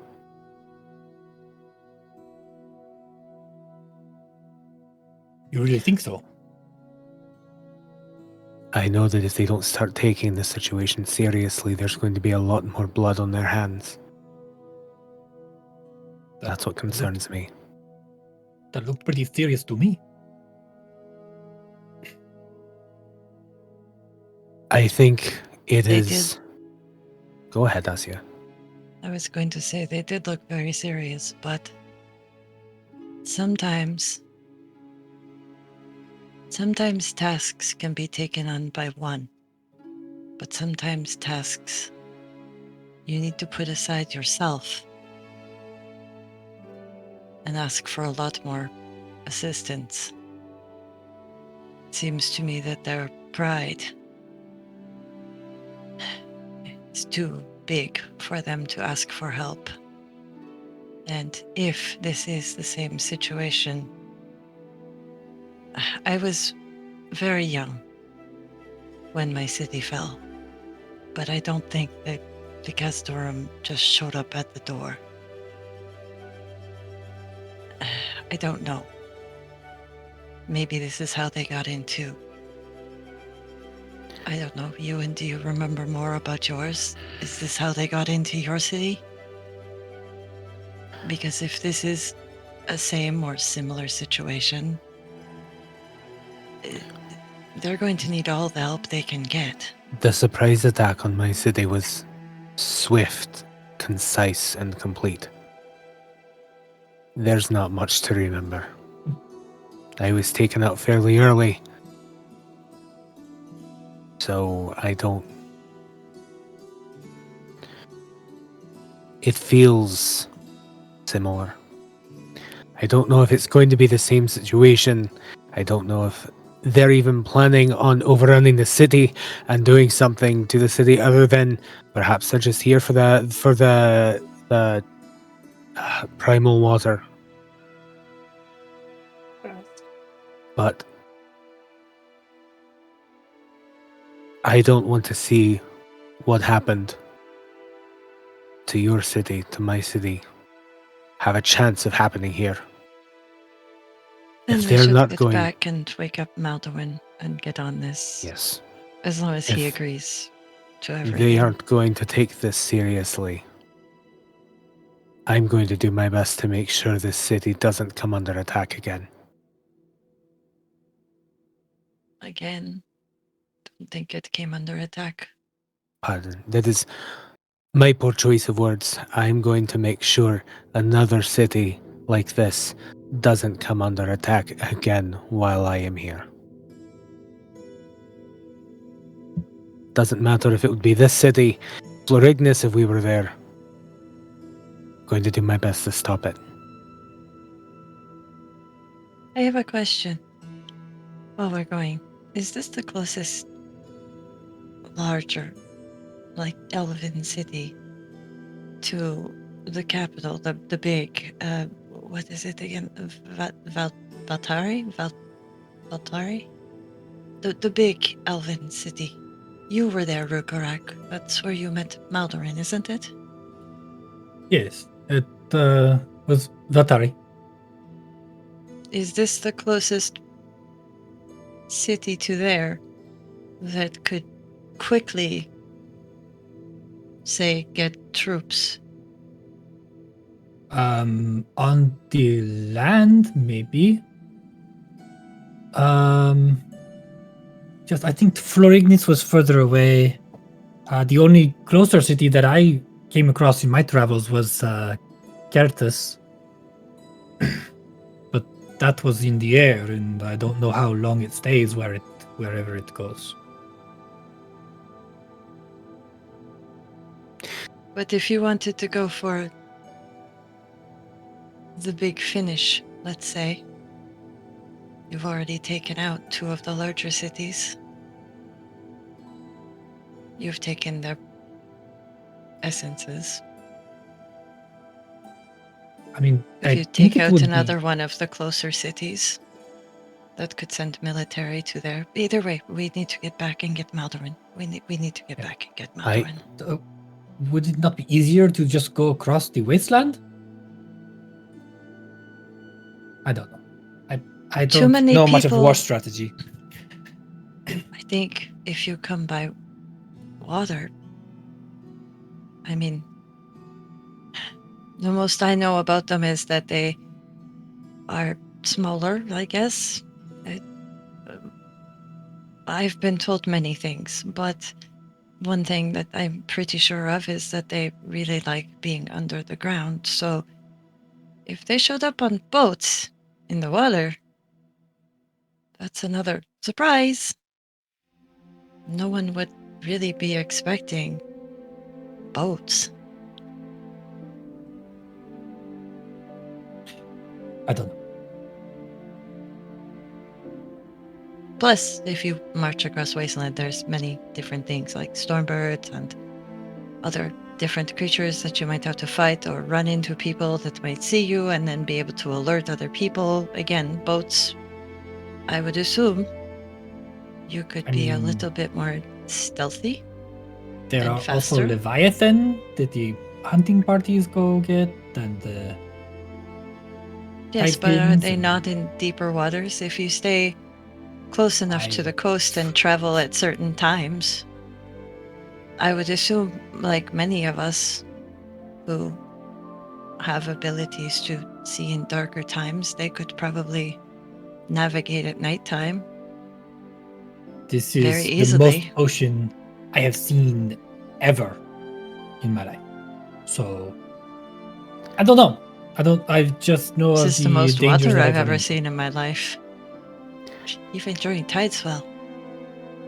I don't think it's a bad idea to have letters prepared, messengers prepared to call for aid if it comes down to it. But where we are at, no one is going to make it here in time. And I'm concerned that if we bring an army into this to try to stop this, it would kick off the entire war anew, and I don't want that either. If we can defuse the situation, I think that would be best. I mean, do you have contacts in the army or something? I don't. Not anymore. And here you are, the flaming flagon. Dun, dun, dun. Yes, it would be. Right. I will go and wake up Maldorwen. If you guys want to order him some food and drink, that would be a good idea. I'll pay the nice ferryman for bringing us over back here to the Flaming Flagon. Throw him an extra coin so he can buy himself a drink when he gets a chance.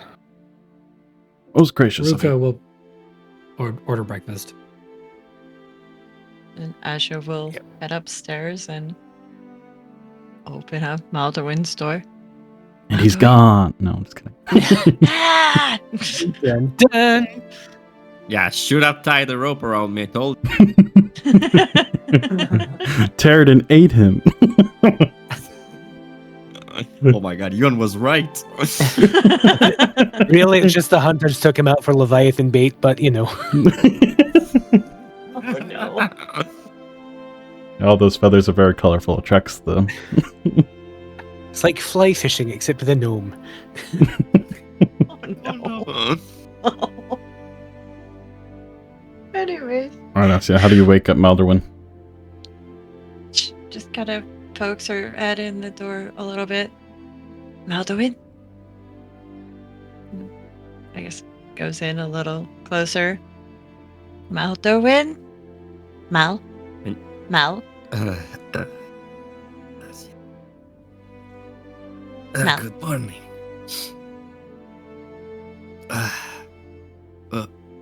Wait. What time is it? It's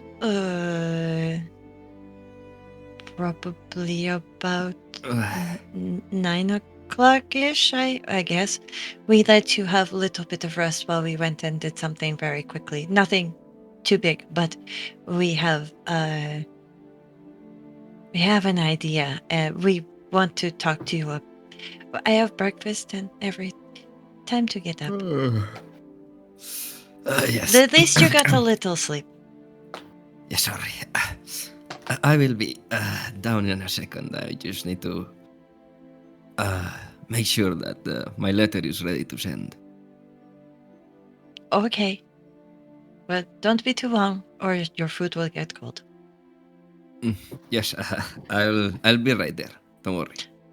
Okay. And she'll leave and close the door and head down to the table that has been chosen to sit at. Okay. Euan is about halfway through another glass of Tylenol. So, yeah. Yes. Teeth and all. Maldorwen, you were able to finish writing your letter to the point where you're relatively happy with how it came out and what the words contain. You bind it up quickly and then step downstairs. Yeah, he just reads it over again, make sure it's correct. It's written in Gnomish, by the way. And yeah, he just as you said, packages the letter and heads down. Climbs on the chair and starts eating his breakfast. Hey Rupert, do you want a little bit? Rupert's head just kind of pokes out of Asja's hair. He just kind of looks at you, side-eyes you, tongue flickers. Yeah, I'm gonna toss him a piece of egg. Snatches it in the air and just eats it up. Little smile. Then he retreats back into Asja's hair.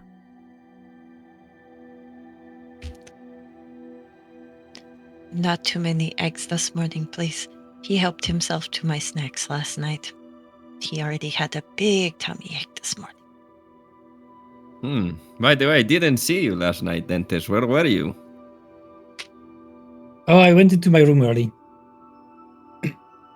I had a lot to think about. Speaking of which, I have some ideas about how to introduce ourselves to our neighbors down the coast. Are we planning to go?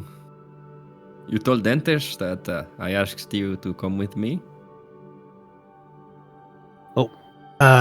Actually, this morning we had another discussion where we all agreed that we need to try to get to the bottom of this. While you were asleep, which I hope you were able to find some rest, glad that you didn't end up vibrating your way up to Terradon, as I feared. But we went and talked to the captain briefly, and then we went and talked to the wind caller, the head of the Storm Wardens, Kelarath, just to try to get some more information. Unfortunately, I'm pretty sure that the safety of the city is going to fall to us. I believe that they're taking the attack that happened seriously. I don't think they're taking the potential of another attack happening seriously as they should. We have less than a day before the boat race, and if anyone was going to try something, it would be while there was a distraction going on, and what a better time than when all eyes are to the Gulf and to the boat race, where someone could slip in and take what they wanted and leave. Or march on the city with a force and burn it. I don't think this, for the record, I don't think things are going to go that far. But if anything is going to happen, my best guess is that it's going to happen tomorrow during the boat race. We need to find out what that is to stop it before that happens. Well, I think your gut is correct in that the race would be the perfect time to strike.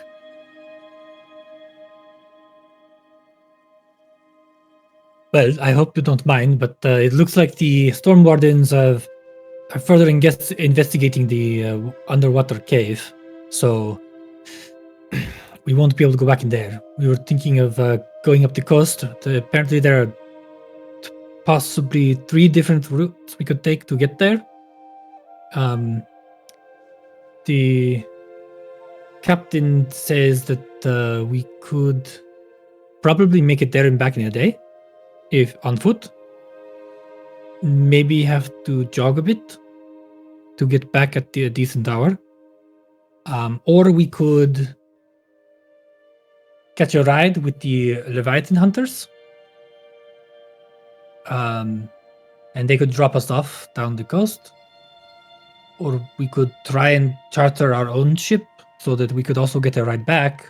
But that may be extra time in trying to get a good deal and get a ship. I don't mind going. Go ahead. Sorry, go ahead, Fortish. I was just going to say, I don't mind going with the Leviathan hunters. Yes, I agree, actually. That just means that we need to make sure that we get the hell out of Dodge to make it back in time to meet them when it's time for us to leave. We can't stick around, we can't dilly-dally, and we better hope that we don't find ourselves, caged and captured. Because Well- otherwise, we're walking back if we manage to get out. I thought with the Leviathan hunters, it would really only be a one-way trip and we would have to walk back anyways. Oh, perhaps I misheard then. I don't know. Yes. Maybe I misheard. I'm pretty sure we can only get, because they have to make money for today. Yes. If we If we went both ways, it would have to be a charter boat. But we could go and talk to maybe at some point. I mean, at some point, one of the boats has to come into the docks. Maybe we could talk to one of them about where, or maybe even the bartender here knows where to get a good charter boat or something. I don't know. But also, Maldorwen, on the Storm Warden side, they made it very clear that they really did not want our help, and that for some things we are just to butt out. It's not our not our place to know.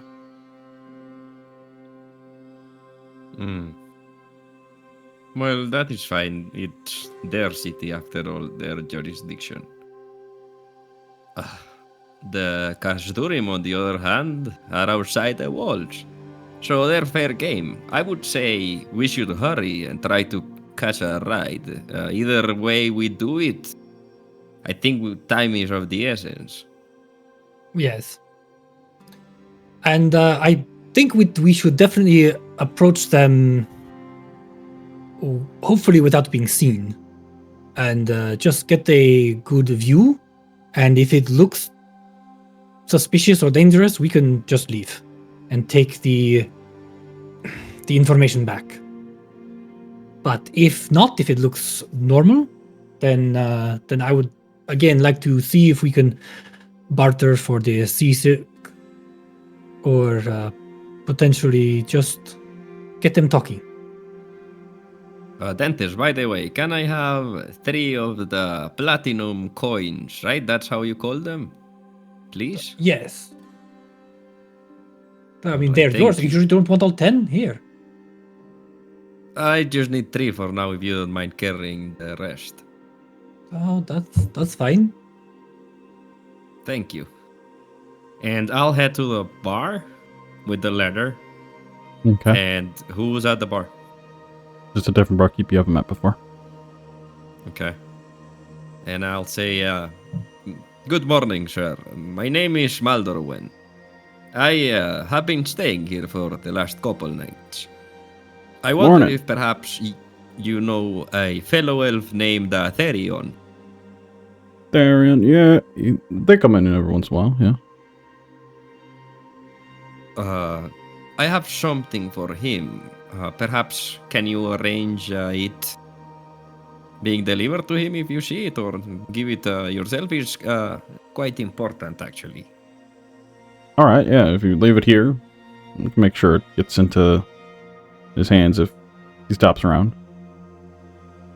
Okay, so it is this letter and this coin. So I'll give him the 3 platinum and the letter and say, please let them know that they are to send it to Kertas with someone they can trust, or a bird they can trust. I see. If he hasn't come here, can you tell Lenin when he takes over your shift? Please. Yeah, I can do that. All right, thank you very much. So, yes, remember, send to Kertas with someone they can trust, please. Send to Gertas with someone I can trust. Right. Yes, Consider it done. I will be out of the city. But here you have for your effort. And please keep a good eye on it.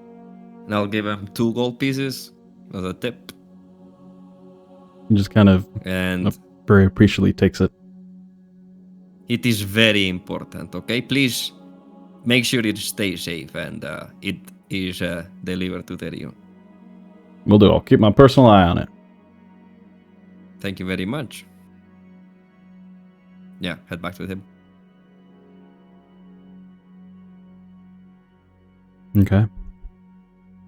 As Maldorwen finishes eating a little bit of food, you all kind of step up and start heading towards the Tideborn markets, or where are you heading? I believe we're trying to catch a ride with the Leviathan hunting party. I believe the job came with a location to meet them. Yep, in the Tideborn markets. They got a little space there, but they station their vessels of aquatic travel. So we head there. Alrighty. Good 20, 30-ish minutes. Ferry ride over to the Tideborn markets. Takes a little bit of time to kind of figure out exactly where these people are, as the bustling din of the markets are a little overwhelming. But eventually, you kind of mark out, there's a flag that kind of waves in the subtle, not even really wind here. It's not super waving, but it has a image of like a serpentine thing on it with like a harpoon going through it. And you figured, yeah, that's probably them. You're able to walk on over there. Currently, it looks like most all the ships are gone. There is still one ship there that is docked currently. You see one elven figure kind of doing a bit of dock work on it.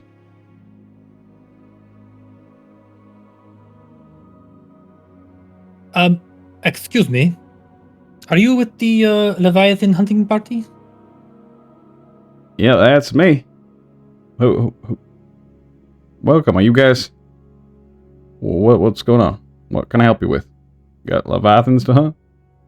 Oh, I hear that you are headed out soon, and was wondering if you would like to make an extra gold for today. Oh, well, most everyone already headed out. Usually we head out quite early in the morning. You guys wanted to hunt then? Or are no, you guys the sentinels that Captain was promising? We've been needing a couple of extra hands. Well, Leviathans this time of year are crazy. Unfortunately, we are a little busy with other business that we were hoping that you could, since you are headed out anyway, if we could just get a dropped off down the shore. So you're just looking to take a trip down the Gulf? Yes. And you don't want to hunt? We are busy. What? Do you just hunt? Do you only hunt along the shore? Well, no, we usually go into a little bit deeper waters. But, I mean, kind of depending where the Leviathans go. If you're just looking for a trip down, I'm sure there's others that could take you. We're kind of made to go and hunt. Do you know of any other ships that are looking for passengers? I don't personally, but you can probably just go ask around the market. If you all were, we would love the hand. If you're all wanting to come help, maybe we could drop you off after we do a successful hunt right before we return. I think that's agreeable, as he looks around to the rest of the party. So, How a long hunt would on you the be way out? back? Sorry, what was that? 2 at once. Go ahead, Fortis. How long are you usually out for your hunts? Well, it depends. This time of year it's pretty quick, as they're quite fasty. Probably be about an hour or so. And again, it all depends on how quickly we locate one. Very well. Well, if you give us another hour or something like that, we just need to go scope something out. So if you take us there, we could go help you hunt on our way back. Is that agreeable? So you want us to drop you off on the coast, and then wait there for a full hour, and then pick you back up, and then go hunt? Yes, we can pay you for, the hour that you spend there, and then we can hunt with you as well. All right. I think that... Let me go talk to a bit of my other crew, but that sounds good to me so far.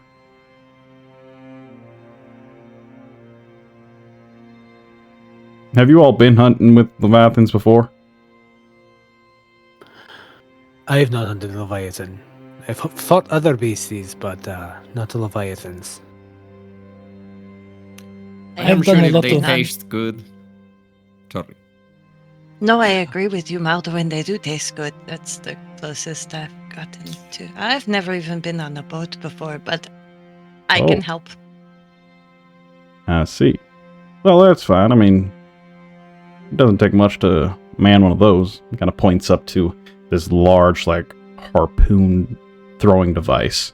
It looks like Maldorwen's crossbow to a degree, but just bigger. much, much bigger.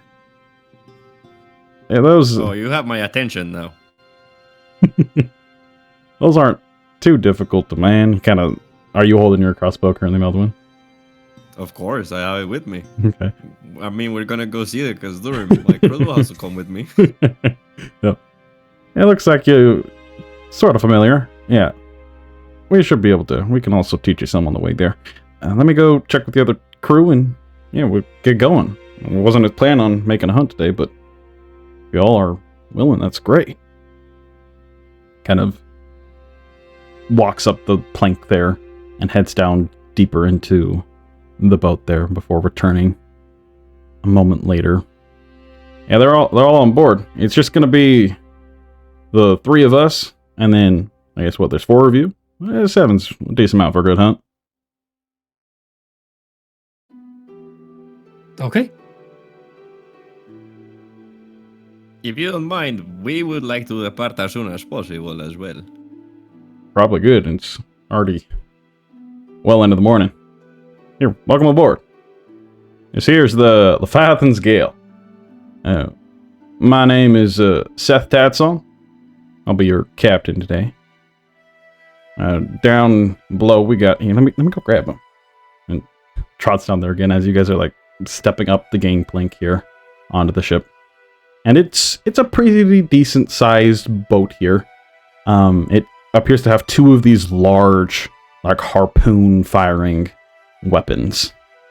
That look to quite well engineered. They can swivel and whatnot.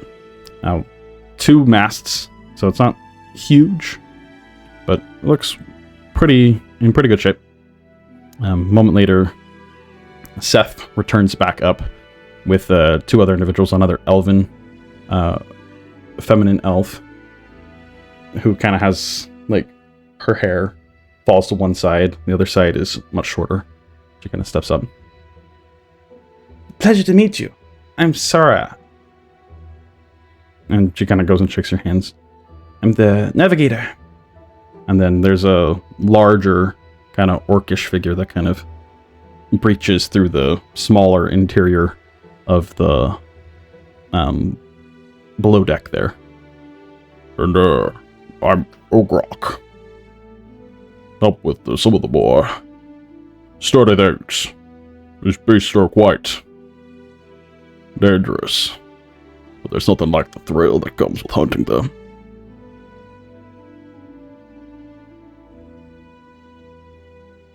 It's a pleasure to Well, meet all of you. Yes, it is. Hello. Hello, my name is Maldorwen. Well, you can call me Maldorwen. Yes, I'm Ruka. Right, let's get going, guys. And they start to quickly move and go about unfurling the sail and whatnot and getting ready. And they almost immediately realize that none of you know anything about ships. Just kind of stare at you. Right, well, here, you go do this and that, and they kind of instruct you a little bit how to help. But it's just something that none of you have ever experienced before. Sailing a ship like this. But you do eventually start to break away from the Tybor markets there as the clamor and noise of the actual market starts to grow quieter and quieter as you slowly start to make your way towards the gates themselves. And you kind of see there's two large southern gates here. One on like the more eastern side, one on the western side of the city. You're heading towards the more eastern gate here.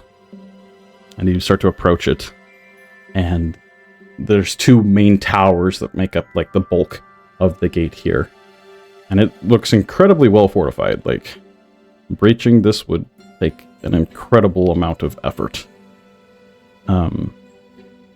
Some noises made from some individual, looks like a storm warden, that you can see up on top of one of the towers here. And they kind of converse with Seth here. Basically just, say your business. And Seth calls back up, we're going out for a hunt. And they just kind of, very well. And they kind of like blow a little horn that sounds as the gates themselves start to lift up out of the water and part and open, not all the way, but just enough that like the gates are pretty massive. And the ship that you are currently on isn't as large, but they part enough that you guys can fit through, and you start sailing out into the open waters.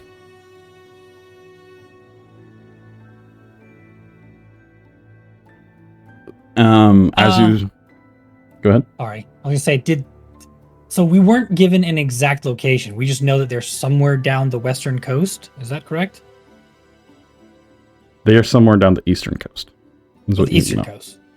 Yes. Yeah, they're to the east, not to the west. Oh yeah, Yep. My bad. I'm mixing Sorry. up west and east in my head.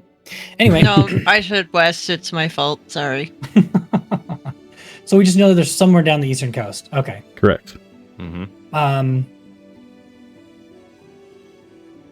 So I mean, then it should be visible, right? If it's on the shore or near it. Yup.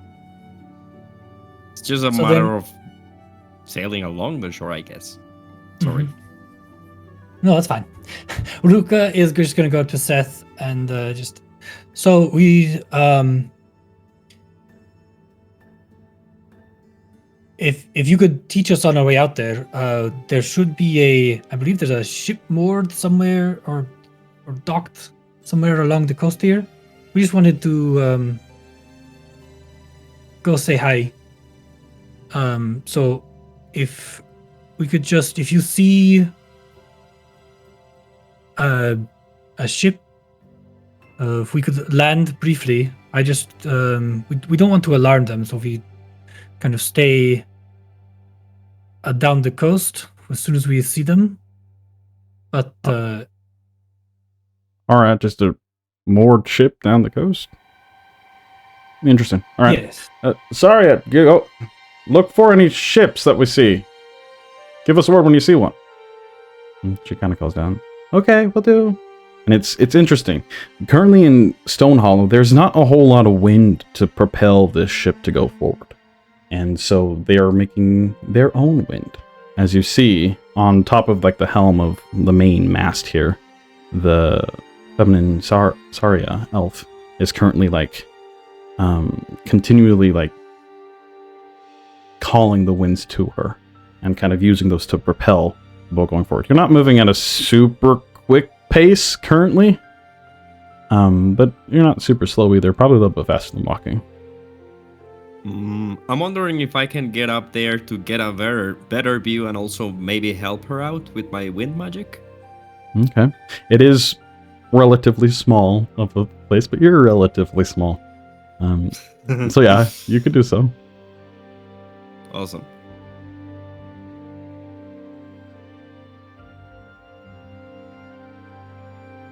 Yeah, I'm gonna Master Yoda my way up there. Are you actually, or are you just gonna climb the ladder? I'm You gonna want to climb risk the ladder. falling a check? I'm tired. Check. Yeah, okay. Says you climb the ladder. Sorry, Oh, yeah. You can help up here, I guess. Maybe just are looking out for anything. There's a couple different tells of Leviathan.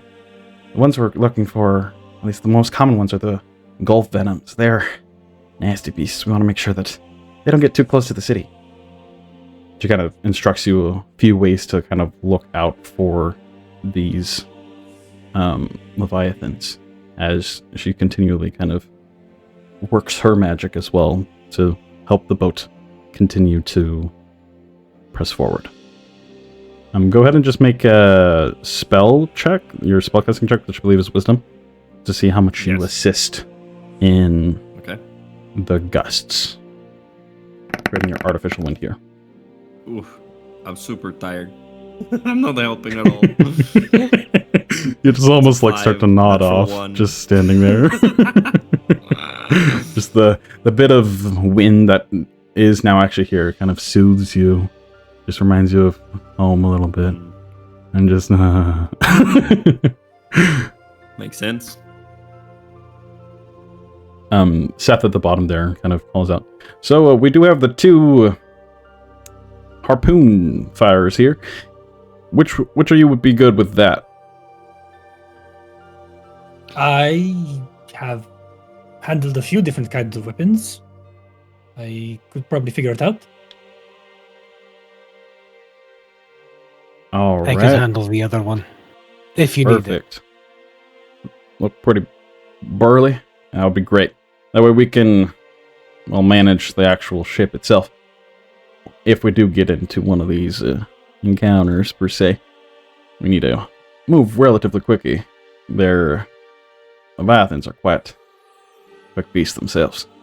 And then he starts to instruct you how to kind of man them. You have to load this large harpoon and kind of crank it back, which then makes the actual large crossbow-like thing taut, and then relatively easy to man and shift and fire.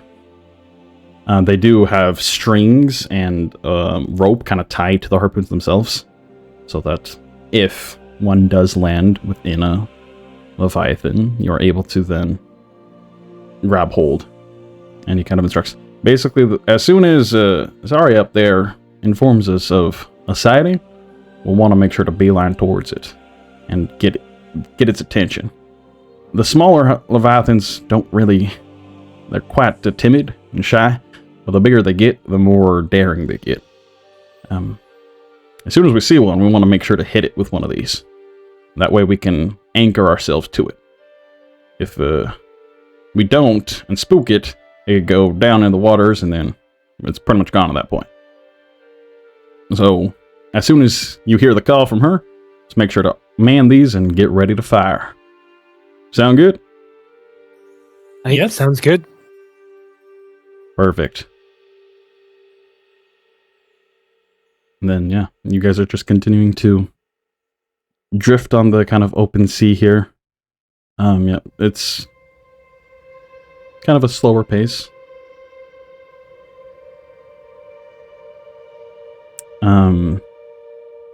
The orc, or Grok, kind of comes up to you, Asja. Oh. Anything you think you could help with?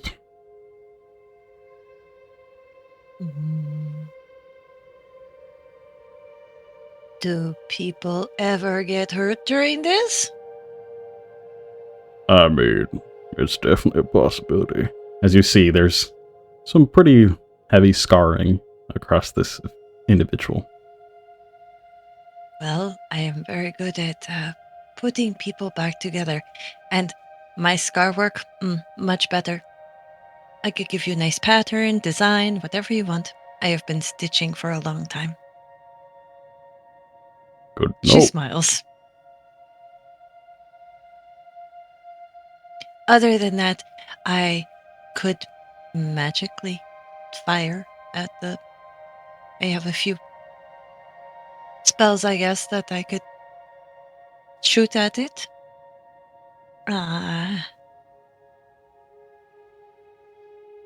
That's good. I normally just bonk things with the big stick, but I don't think I can reach it, and I am not a very strong swimmer. So jumping into a deeper ocean is not... what is that term? On my bucket list. Especially not surrounded by Leviathan. I might look like a colorful fish. Makes sense to me. Seth kind of announces to everyone who can hear, which is yet again not super large, so you can all hear. So when we do spot it, you two will be a man in the harpooners right there, and we'll approach it quite quickly, and then I'll do a little bit of a thing I do, which will cause the Leviathan to breach the surface, to kind of attract some kind of like a bait, if you will. We're hoping to keep the Leviathan's gaze away from us. We don't want it to attack the ship itself. That could be quite bad if it does start to attack the ship.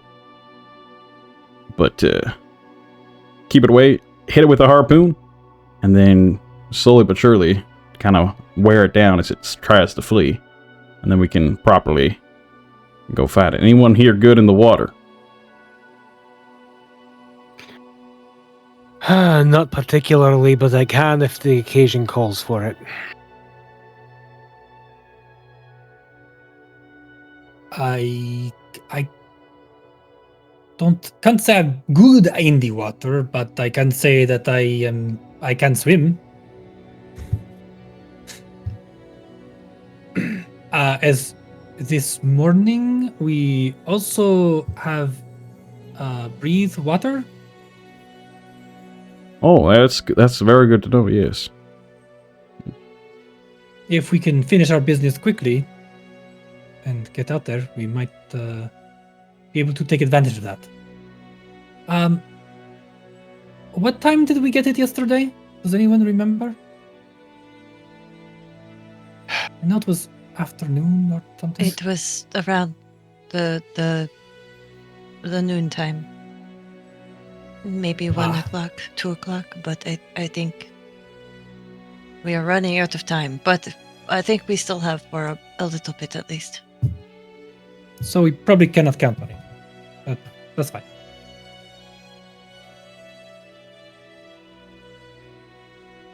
All right. And you all kind of just sit there waiting on call, seeing if any alarm is set. Continue to just sail deeper and deeper into the Morvian Gulf here, and further away from Elandor. At this point, you can't really even make out the city. Like, barely in the distance, you can kind of see the city walls that stand out a little bit from the other parts of the coastline there.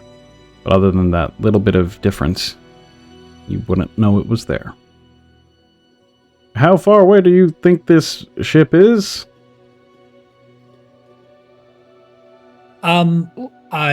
We were told it would maybe be half day travel on foot. All right, so we should I be don't getting know what that close. equals in ship.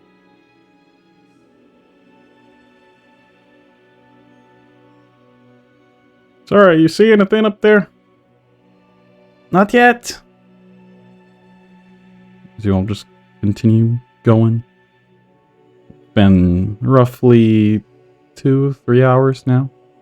You just continue to sail. Does anyone want to do anything as you continue to sail? I think Euan would go over to Asja. Yes. I just wanted to check in on you, see how you were doing and how you were feeling, knowing what we're planning to do.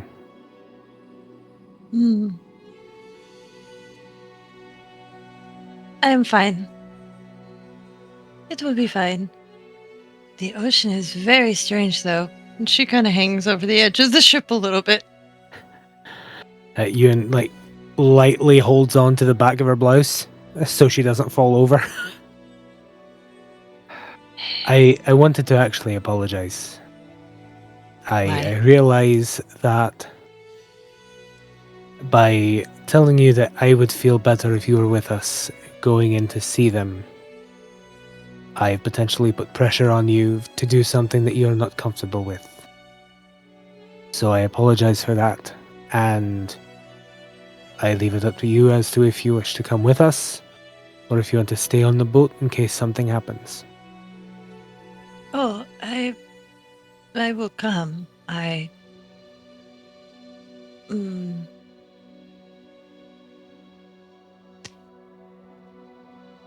did a little thinking last night before I went to sleep. Rupert had a lot of burping. Ugh. But, maybe I should take this as a moment to, I don't know, grow. I mean, I understand why I have this feeling, but why it has such a big power over me, I don't know. So maybe it's time to actually meet what is causing this feeling, and face to face. It's not very often people get to face the monsters that they don't like and see that maybe they are just flesh and blood like everybody else.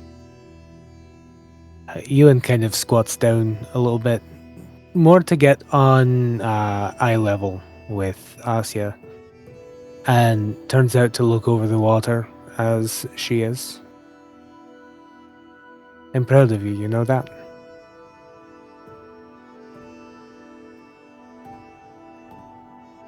It's a very mature thing to say that those I know much older than yourself have yet to learn. Well, she kind of turns and smiles and pats you on the back. I guess you can thank Khazdurim for that because, well, I was not exactly allowed to be a child for very long. Thanks to them. He frowns a little bit, but nods. Aye. So, maybe if I also release this power, I can take back a bit more of the childlike side of things. I hope that you can. I'm sorry for what was stripped from you. You don't need to say you're sorry. It was not you. There is only certain people that need to say they're sorry. They won't. But it's a hope that maybe one day they will. But, Perhaps one day. as has been pointed out, these are the cycles that we must go through. Who knows how long? What is it that Maldorwen says? The conflict. Who knows how long cycles could be?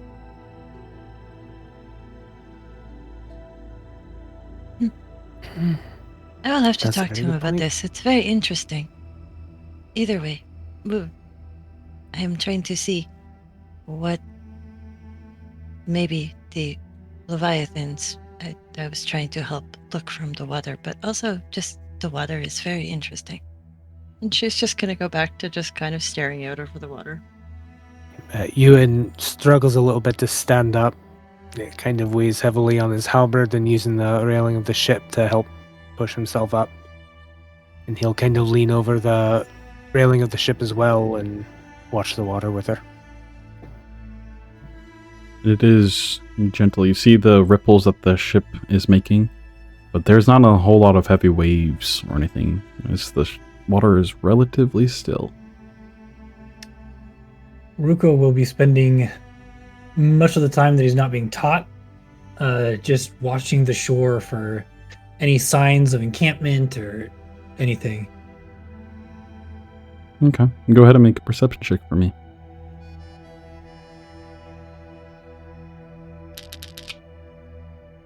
That would be a total of 22. No. 22. Very nice. Nice.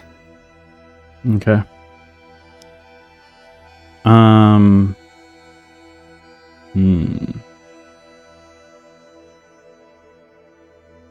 going to roll this. Let's see. Oh, where'd that go?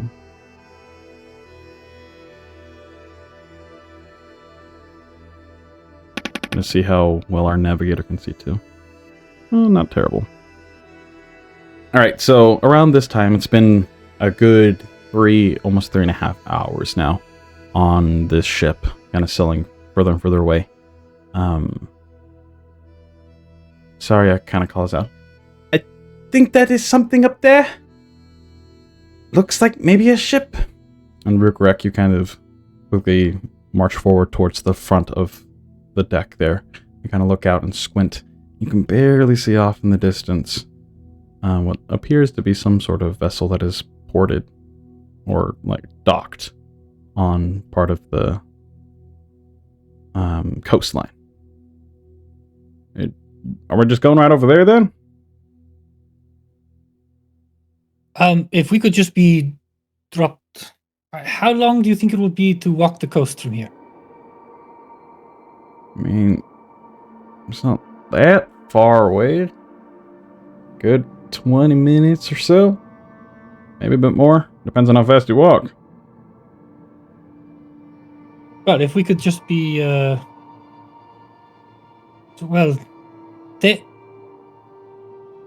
might. We think that they are merchants. So, do you think they would have appropriate clothing for being on the ocean? I hear there's some silk, sea silk. Right, sea silk. good. Yeah. Merchants all the way out here. That's highly unlikely. You sure your sources are correct? I mean, it's weird that like I can see the ship all the way. What are they even doing out here? Kind of a I don't know. That is one of strange the merchants questions. to be selling goods all the way out here. I can't imagine they get a whole lot of business. Elandor's just right there. Why wouldn't they just come to the city? We will have to see.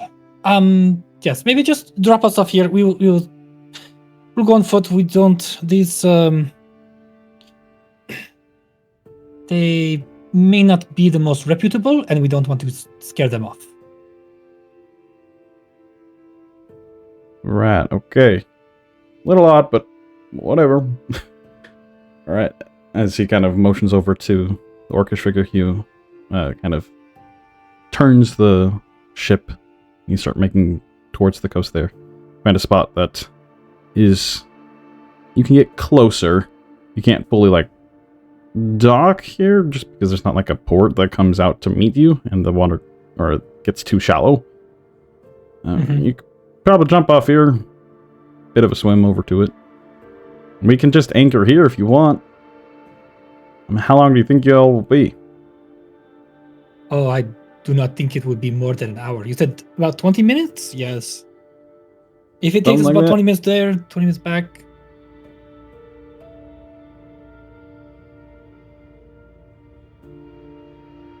That should be it.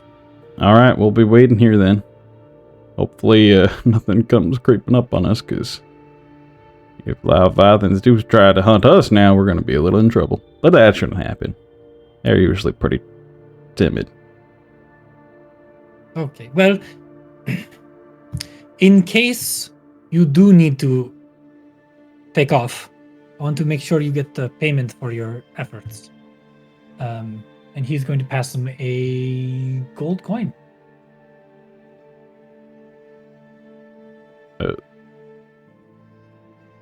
Just for the whole crew? Yes, is it not enough? He just kind of looks at it. I guess it will do. No, I don't know what it is normally here. And he'll give a couple more gold coins. Thank you. This plenty, thank you. How much do you end up giving him?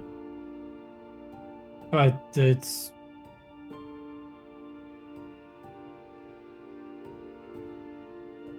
3 gold. Okay. I mean, he looked at it, is that for the whole crew? And was like, well, no, I mean, I guess everyone going. But here's the thing. He is going to read the guy's face. Go ahead and make an insight check.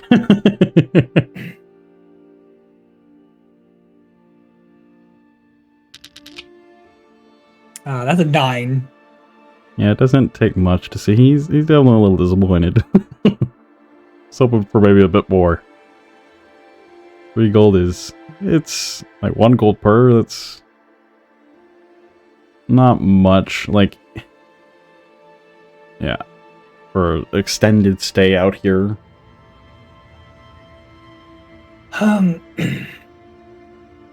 Okay. Well, then he's going to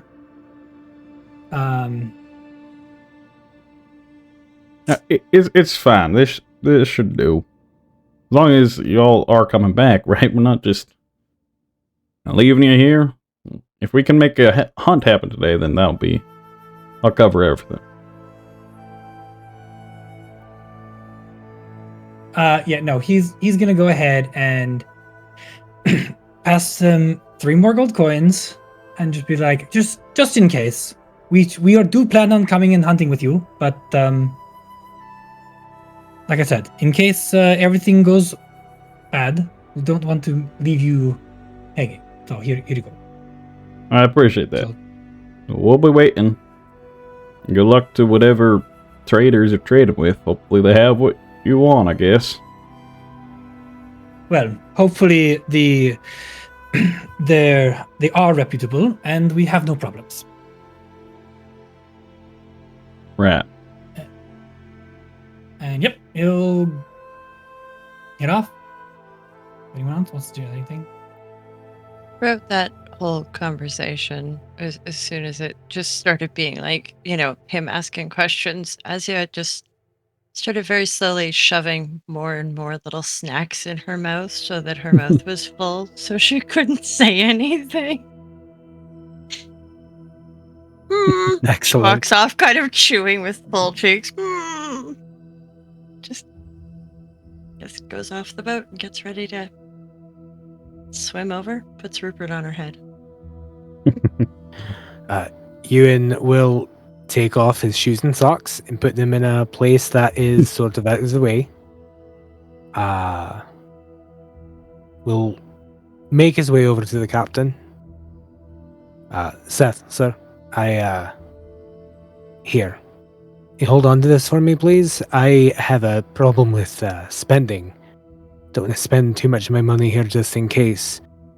So he'll pull like 2 platinum out of his gold pouch and pass the rest of his gold pouch over to the captain for safekeeping. I can do that. Also, just in case, without telling him, so you know my intention, just in case something does happen and we don't make it back and they have to leave and or the ship gets damaged, they have money for repairs. Because I don't know what's going to happen and we're trying to keep hush-hush.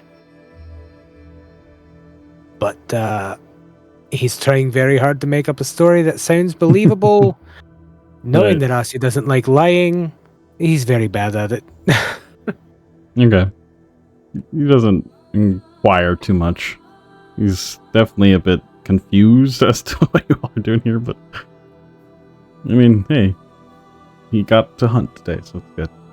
As you all kind of then depart from the boat here, kind of swim to shore. Takes only like a couple minutes. You got relatively close. Clamber up onto the sandy shore and start to walk towards the kind of... You can't really see it from this vantage point now because the different cliff faces and rocky formations that make up the kind of stony shoreline here. But you know it's just a couple... Like, a good couple miles, but maybe 2 miles-ish. It shouldn't take you long. How fast are you guys wanting to travel, though? You can either travel like at a very quick pace where you're just blazing as fast as you possibly can, pretty much, which would disregard any sort of stealthy approach. You can travel the exact opposite, very kind of quietly, having much more stealth, but then very slowly. Or you can kind of do something in the middle ground where you're walking at a decent pace and still paying close attention to your surroundings. What if we went jogging for like the first 10 minutes and then we went stealthy for the last 10 minutes? You could do that too. I mean, that's what Rhukkarrak was going to suggest, is that they... That's what Asja was thinking too. Oh, well, there you go. We're all on the same page. There we go. Excellent. All right. So as you all kind of agree upon getting a little bit of a workout here, putting these legs to work, and start making a decent pace down the kind of coast here, you see all manner of different rocks and kind of algae and seaweed that has kind of floated up and kind of just lives now upon the sandy kind of shores here. You continue to run and such, jog for...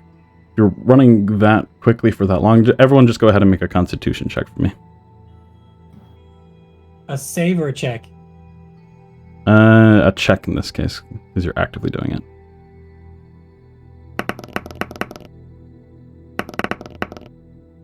Ouch. 18 for... Okay, can I guide myself then? How do you For a guide check? yourself? It's 8 for you, which makes sense. Basically just recalling my training and having the... guess even like little bit of wind that's hitting the shore here in Stone Hollow kind of help lift me up and bring me to the conflict. Okay. Go ahead and roll with the d4 then. Okay. Asja rolled a Disadvantage. 9. Okay. What? Okay. Ooh. Oof. Okay. 6 for me. 6 for Maldorwen, 9 for Asja. Euan was 8. 8, and then Rhukkarrak, 19? Yes. Okay. So Rhukkarrak is running down the beach a la Baywatch, and the rest of us are like behind him. Yeah, you all do pretty good for the first 5 minutes, but then just the wear and just exhaustion, the deep set exhaustion from the long journey that you had coming here, and then yesterday's not several hours, but extended swim is kind of just gets into like that your muscles, and you just really start to struggle moving as quickly as you do. Around the 10-minute mark, Rhukkarrak is definitely having to slow his pace just a little bit as the others are catching up. Still moving at a decent speed, but not as fast as maybe you would have hoped. As you guys are running here, though, slowly starting to almost catch your breath for a moment as you're stepping, all of a sudden, the sand beneath your feet suddenly shudders with a violent quake, sending shockwaves up your legs. You exchange uneasy glances all around you as the ground then ripples again, like disturbed water almost. As you all kind of have to balance yourselves with that second kind of tremor. And before you can fully kind of steady yourself, a third one, just even more violent than the other two, kind of breaks apart the ground here. I need all of you to make strength saving throws for me. Right? Strength, yeah. Ugh. That's an 8 for Ruka. The DC is 13 on this. As you all kind of barely catch out of your eyes, not paying as much attention to the surrounding rocks. 3 of these larger rocks have now broken out of the ground themselves, and large kind of crustacean-like creatures are making their way towards you as they have just quaked the ground here. Similar looking quake shells to what you saw in the cavern below. That's 12 for the barbarian on a strength check. Oh no. Three. Oh, sorry, this is Asja. dexterity, not strength. Oh, okay. Dex? Good. I get to So re-roll just them. keep the Yeah. rolls and just add your bonuses. 5. 5 for Asya. Yeah, that's still a failure. That would also be a 5 for Oh no. Alright, Rhukkarrak, what did Yeah. Mine went off the history. I don't. Oh no. Let's see, I think I might have it here. You You should be rolled able a to- 8 on the d20. So what's your Okay, dex? so I got 10. Still not enough. Okay. Still not enough, okay. And the Maldorwen. I rolled a 15 on a strength save, so dexterity would be much higher. Yeah, okay. So Maldorwen's the only one who stays on his feet. The rest of you kind of fall to the ground in a sudden jolt of kind of ripples here. Those that fall take 5 points of bludgeoning damage. I need you all to roll initiative. Oh my god. Nice.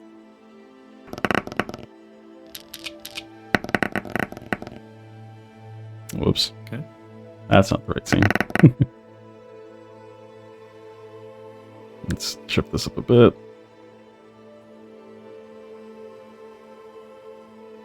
Alrighty. Yeah, what we have here, Rhukkarrak in the lead as you all kind of rushed forward here. Most of you are prone now, though, as these 3 crab-like large crustaceans start to clamber their way towards you. Their pincers kind of pincing, making little clacking noises as they are making their way towards you. Let's see. All right, Rhukkarrak, was your initiative? 14. 14. Euan? 8. 8. Maldorwen? 17. 17. Yes. Asja? 17. 17 as well. Perfect. And then the quake shells. Should we do rollies, Asya? Sure. I get 11. Okay. Let's do rollies. Yeah, So both of you it's Dex versus the rollies. It's just a d20. Dex. D20. Okay. Yeah. See who goes first between you and I. I think it's gonna be you. Yes. Oh no! I got 20. definitely you. No, No. My first good roll of the night, and it was used on rollies. Hey, at Rip. least you got a good roll. That's very true. All right. With that, then, Maldorwen, you are. Oh no, Asja. Asja won the roll. Asja, you're up first. Okay. Asya is going to take just kind of a little. We're gonna go back. So kind of closer in between. So 5 foot adjustment behind, like backwards. Down here. Diagonal towards. Euan? There we go. We'll put myself closer to the 2. More. Yep, there we go. Further away from the crab. And then I'm gonna cast Shillelagh on my staff, and just get ready. Okay. How does your shillelagh look in this instance? She will take the staff in her hands and very quietly start to whisper, not a prayer, but almost like a mantra to the protector. And as it grows in intensity, again, the shillelagh will basically, there will almost be a shimmer to the wood of the staff that she has. So almost that pearlescent-y shimmer that comes with many of her spells. it will just kind of take on that shimmery sheen. Awesome. Alrighty. That being done, Maldorwen, it is your turn. How feasible is to stand on the rock to my right? How feasible is it to stand on the rock on your right, over here? Yes. It's a pretty decent sized rock, but it isn't like super tall. You could run over and jump on it. It wouldn't be super difficult to do so. Okay. Would it take my action though, or just my part of my movement? Well, let's see. You are to jump up there. You could get to like the base of it, and that's pretty much all you could do with your movement. If you wanted to get properly on top of it, you would have to either use a dash or something else to do so. I see. Or I'll say, okay. if you run over and jump to make that extra 35 feet, it will take a pretty high DC of like a athletics check to see if you can do so. Okay, Do I'm a a big bit running tired jump. anyway, so for now what I'm gonna do is just shoot at this crab to The north? like the one that's over there. Yes, that one. This one? Yes. So yeah, loading my crossbow really fast, kind of knowing what's coming. I'm just gonna shoot. Here we go. Go for it. Okay, 20 to hit. 20 does hit. Go ahead and roll damage. Okay. That's gonna be 9 points of piercing damage, and I'm gonna push that crab 10 feet back. Can you push a larger creature? A large Yes, creature? it's if it's large or smaller, I can push it. Okay, very cool. 10 feet back. So, Yes. meow. As you fire this crossbow, it doesn't, like, it does pierce into it, and it stumbles backwards. It doesn't appear that it pierces. Like, the hide or the shell on these things is quite, it's basically stone. But it does look like it did damage it. Okay. Okay. And that was a not too total of much, 9 damage? Correct. is what I'm getting. Yes. Yeah. Okay. 9 points of them. Okay. Oof. Okay. And then I'm going to. I'm gonna stay close to you and Asja, like step back. Like that? Yes. Okay. And that's gonna be my turn. Alrighty. Rhukkarrak, you are up next. Okay. Ruka is going to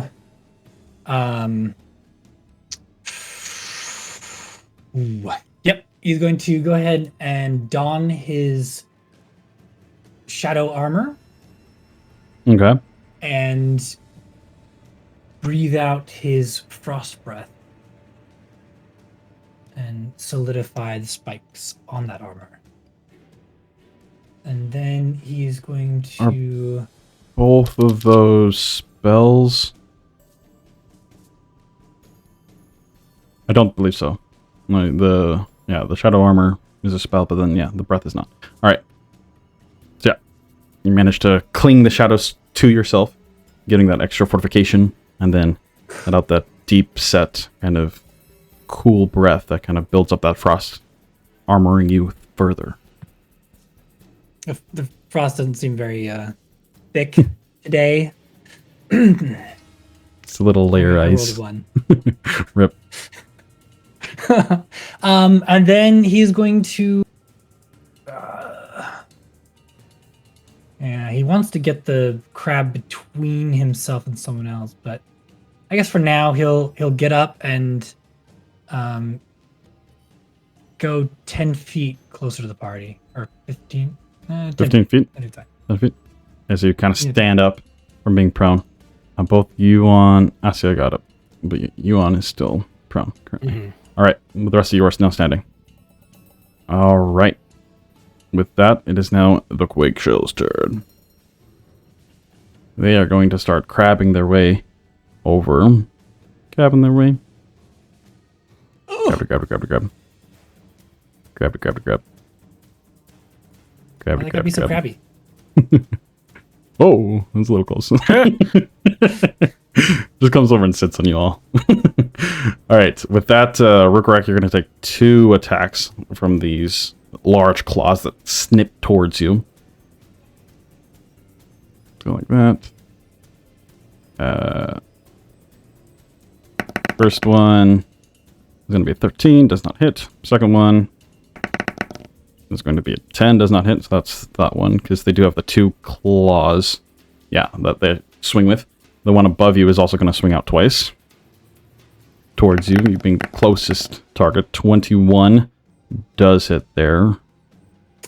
Second one is a 14, so that does not hit. So you only take one. You're kind of dodging and weaving, having those shadows kind of have an after image to a degree that is confusing these crustaceans in this moment. So only one does hit you. You take a total of 9 points of damage. I believe that's And he takes piercing 1 damage. frost damage back.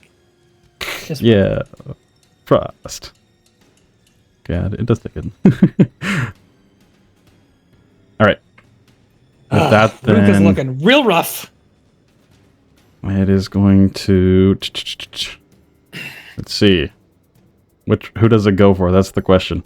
All 3 of you up there, just go ahead and roll me a d20. We're gonna see what targets.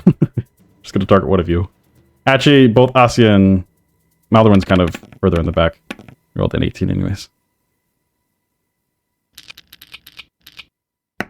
8. Oh, there's the natural one. All right, that goes for Asja. That glimmering staff, a quarterstaff of yours, caught its attention. Shiny. And it would rather be shiny. Here it goes. 15 and a 15. Either those hit? Those both hit. Alrighty. In that case, the first one is going to be 11 points of damage against you. The second one is going to be 6 points of damage. So a total of 17 points of damage as it just comes and like grabs you almost with one claw, and just you feel those kind of barbed edges, like sharp rock, kind of just dig into you as it then pinches you with the smaller one as well. And yeah, that did not feel good. But with that, that is the Quake Shell's turn. It is now up to Euan. Euan is going to let out a scream of rage as he goes to stand up. And the fire that sort of embodies him starts glowing in his belly. And as these vines overtake him, giving him that familiar bark skin that almost looks like a burning tree, using my rage for my bonus action, I will go into my attack using my breath weapon against it, which is going to be a DC 13 dex save. Dex save? Nope. It fails with a natural 2. Let me go ahead and hit the button to activate my rage so I get my other damage bonuses and whatnot.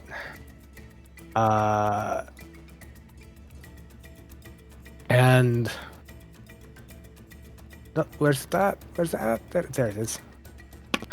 That's going to be a whopping 3 points of fire damage. 3 points of fire damage. Okay. Out of my face at the creature. Yeah, it doesn't seem too perturbed. It does like bathe it in fire, and it does look a little bit mildly displeased from that, but this thing's pretty durable. And I don't suppose that there is any way that I could squeeze in between it and Asja to sort of put Asja behind me. We'll see if you want to use the rest of your movement there, because you use 15 to get up. Okay. You could push Yep, Asja out of the way. Yep. As long as Asja is willing to do so. Sure, no problem. Okay. Does Euan kind of butts in front of you there, kind of trying to garner this thing's attention. That is your turn, Euan, or anything else for you? That's Euan's turn. All right. Asja, it is up to your turn now. Okay. Ouch.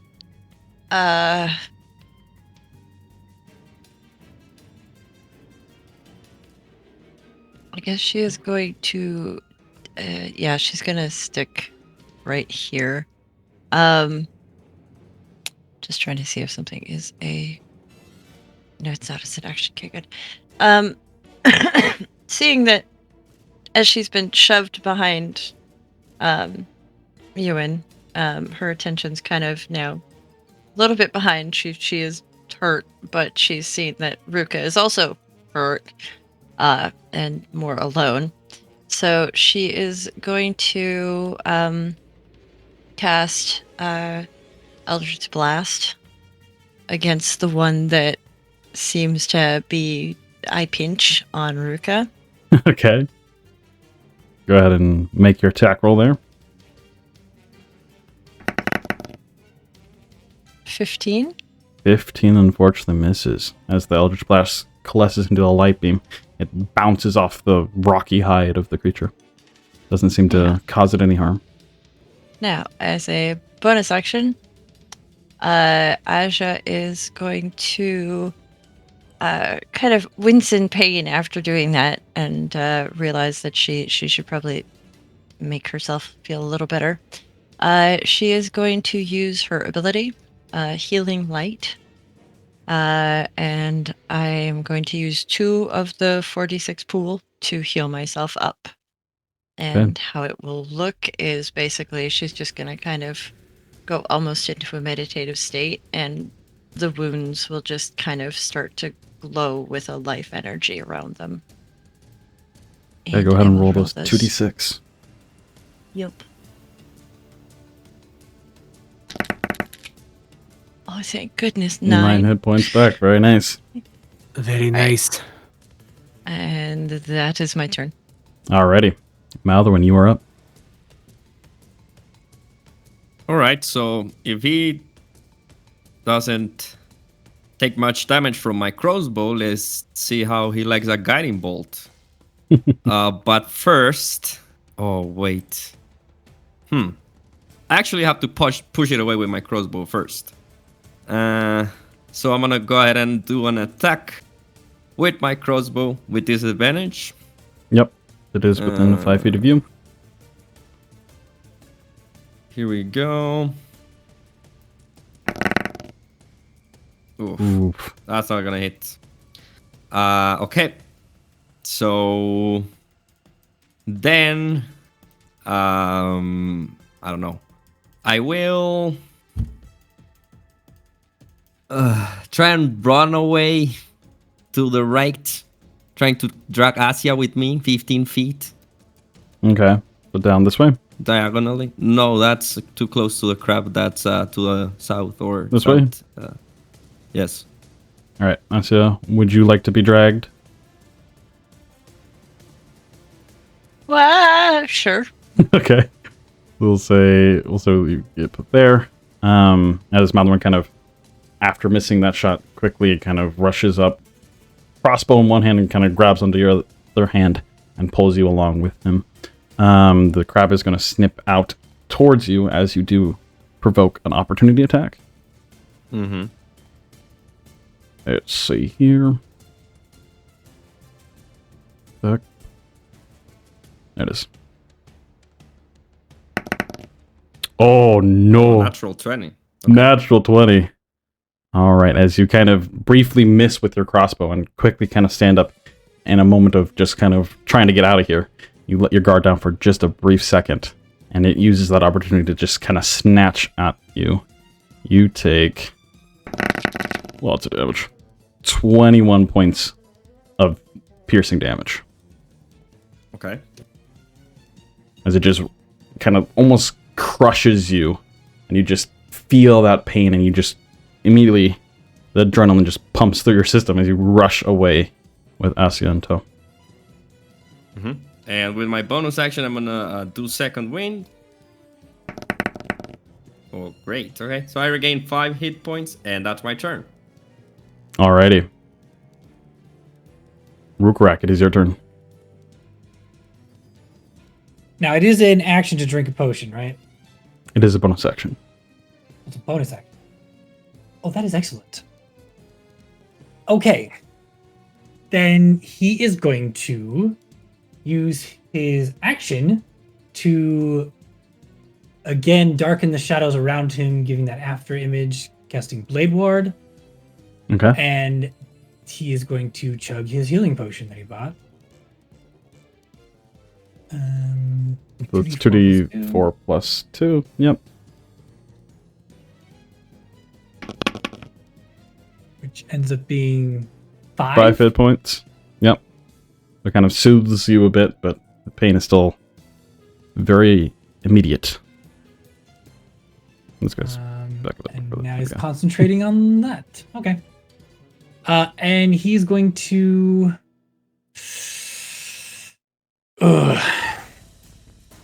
He's going to try and run next to Euan. Okay. Like right over here? Like, Or here? to the other side of Euan. There. So also adjacent to the crowd. Yeah, there we go. Okay. So you do so? See if they can tag team that Quake Shell, and then Alright. 2 Hopefully take him out one at a time. snips are going to come out at you as you do flee. The first one here. That is not going to hit. Second one. It's a 24, so even with the D4, it is going to hit. There. Yep.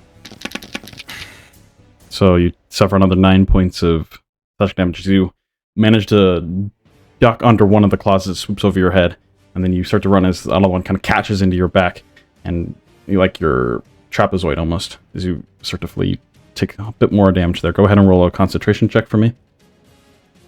Yep. He is also going to use his reaction to Hellish Rebuke. Oh, that's a natural 1 for that concentration. Rip. So the blade ward does fall. Excellent. Hellish Rebuke. but- Okay. Yep. He's definitely going to Hellish Rebuke. That's the top one here. Go ahead and roll the 2d10 for that as it rolls its dex. Can I get the button? There we go. No, that is a failure. Oh, wait, no, your DC is 11, right? Yep. DC is That 11. means it beats it.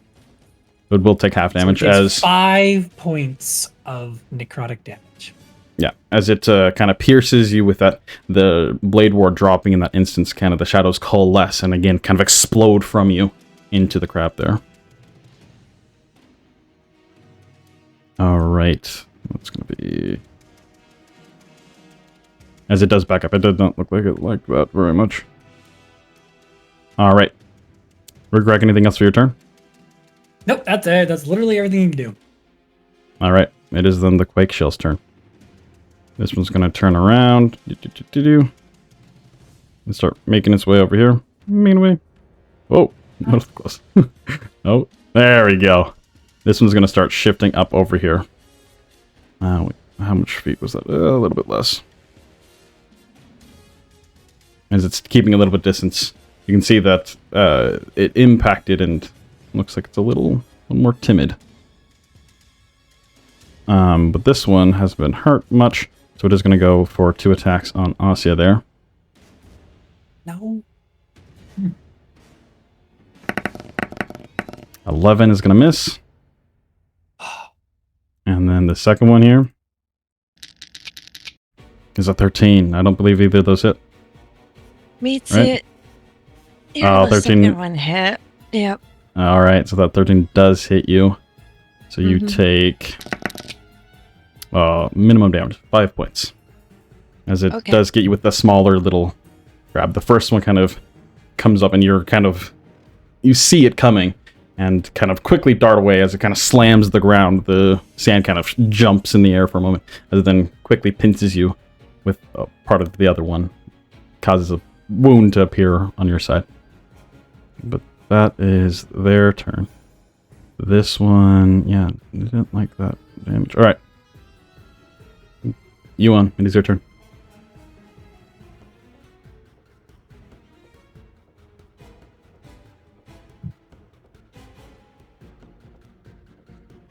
I Euan? was muted. Yep, Ah. sorry, I was muted. All good. That changes a little bit what I was going to do because now there's an extra crab there.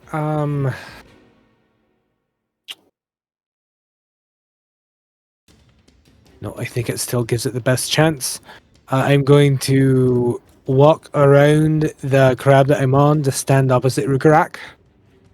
Like this or that? Like that. There you go. Yep. And how are you doing flanking bonuses for this? So flanking is a +2. Okay. So I'll go ahead and roll my attack. be +2 to whatever this is. So that's 22 to hit. 22 definitely hits. And that is going to be for 14 points of damage. And because the other one is now right next to me, The cleave. Nice. Is that piercing damage? that is... Hold on, let me look. Nope, it's slashing damage. There you go. He is going to turn around and is going to cleave into the other crab as well. Alrighty. Go ahead and make a roll for that. That's going to be 17 to hit. Does hit. Go ahead and roll damage. And that's just a d10 for damage, so 2 points of damage for that one. Okay. So you carve a pretty decent way into this, and they do appear more durable to like blunt damage, but you are able to get a good gash in as you cleave with a heavy swing out towards it and then nick the other one with that big arc. It definitely does not look happy with that. And I don't think I've got anything else I can do as a bonus action. Let me double check.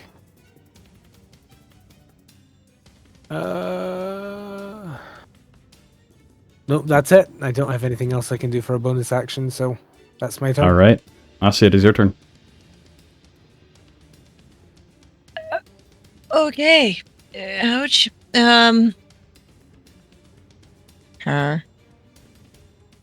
So it's like, okay. It's gonna get an attack of opportunity though, and I don't think I can survive an attack of opportunity. You can disengage as an action if you like to.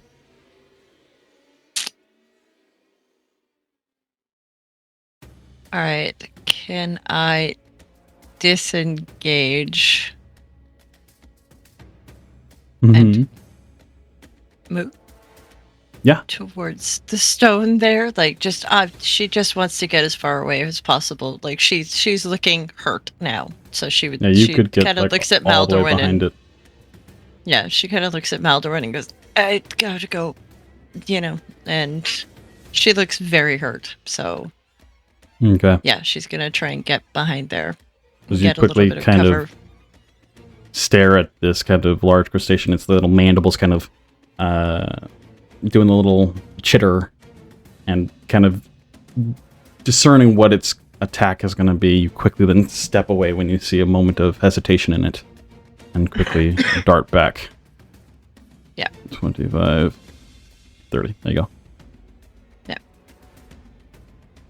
All right. Anything for your bonus action?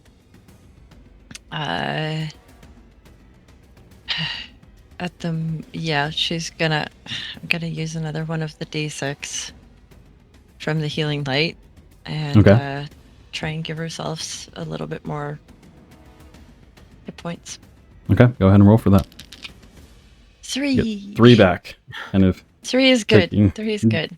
Deep breaths in here, kind of touching the wound on your side that was just barely occurred, and kind of healing yourself there for a moment. All right, that is your turn. Wincing and finally understanding why all of her patients have winced. This is probably the first time she's ever really gotten effed up this way. So, yeah. All right, Maldorwen, it is your turn. Okay, so doing what I have been trained to do, I'm very quickly going to taking the opportunity of Asja kind of distracting the crab as well. Gonna disengage with my action. Okay. And take a step back, sort of like diagonally, but before I move too much. No, I want to move towards the rock, like towards where Asja went as well. Like that? Yeah. How far? Like that, like 5 feet first. 5 feet. Okay. Yeah, I just don't want to be in melee range because I'm gonna shoot now. Okay. Mm-hmm. Okay. So you're using action surge? Yes, of All course. Right, perfect. Mm-hmm. Sorry, yeah, I forgot to mention. I'm You're using all good. action surge, of course. All right, so 19 definitely hits. Go ahead and roll to hit for that. Okay, so whatever damage comes up, 4, I guess, 8 points of damage total. Okay. And then Pushing what it I'm back. trying to do most importantly is pushing it back 10 feet Yeah. as I like rush and take cover behind the rock. Very nice. And And again, with my the bonus action, I'm gonna do a impact- second wind. okay impact makes it stagger backwards. Rip. So you get 4 hit points back on the second one. Not nothing, but yeah, not a ton there. But it staggers back with that kind of impact. And then you rush back towards this way. You still have 25 feet of movement. Yes. Okay. So you can get all the way right there if you want. Correct. Mm-hmm. Okay. Yes. And that's it. Alrighty. Rhukkarrak, it is your turn. Can I not? Oh, well, with massive adrenaline moving through his veins and just desire to not die, he is going to first breathe out again, trying to renew his spikes. Okay. Ugh. Not doing good. Not doing good. Okay. You take a We deep got breath two and you though. almost cough as you kind of do breathe out that ice, but it's just not a ton. DM, if I can interrupt really quick, I had temp HP that I could have given to Rhukkarrak on my turn that I completely forgot about. That's true. Is it alright if I roll for that now, or if not, it's fine because I missed it. Sure. I'll allow Right. it. But yeah, next time, no. I'll Yeah, be I lenient with appreciate it. this time. I appreciate you only get 2 anyway, so So, It's fine. yeah, Okay, well, if he has temporary hit points, if he feels a little bit of vitality, not I'm gonna take the deep breath waste his in. breath, Okay. literally. But he. But he does get the two temporary hit points, which is nice. And then he is going to swing at this with both dagger and short sword. All right, go for it. He's going to do the short sword first. 14. 14 does not hit, unfortunately. You kind of Oh, but plus try 2. to strike it. Oh, because you are flanking. 16 meets it, beats it. Go ahead and roll damage. Yes. Thank you, Ewan. you're welcome.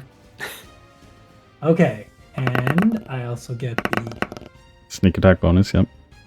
sneak attack. A total of 6 damage. Not much. Total 6. Better than I nothing. believe it's slashing. Slashing. Or Perfect. piercing? That's piercing. It's piercing, And okay. then, well, I get advantage on my dagger because my short sword vexed them. It's a 22 Yeah, to that hit, definitely hits. and an additional 4. What? I'm sorry, D4, which equals 1. 1 damage, okay. So yeah, you do manage to make contact with this thing's hide, but it is just literally like trying to cut a rock. It is just incredibly dense and durable.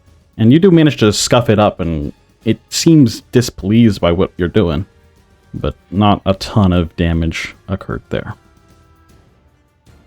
Alright, with that, it is the Quake Shell's turn.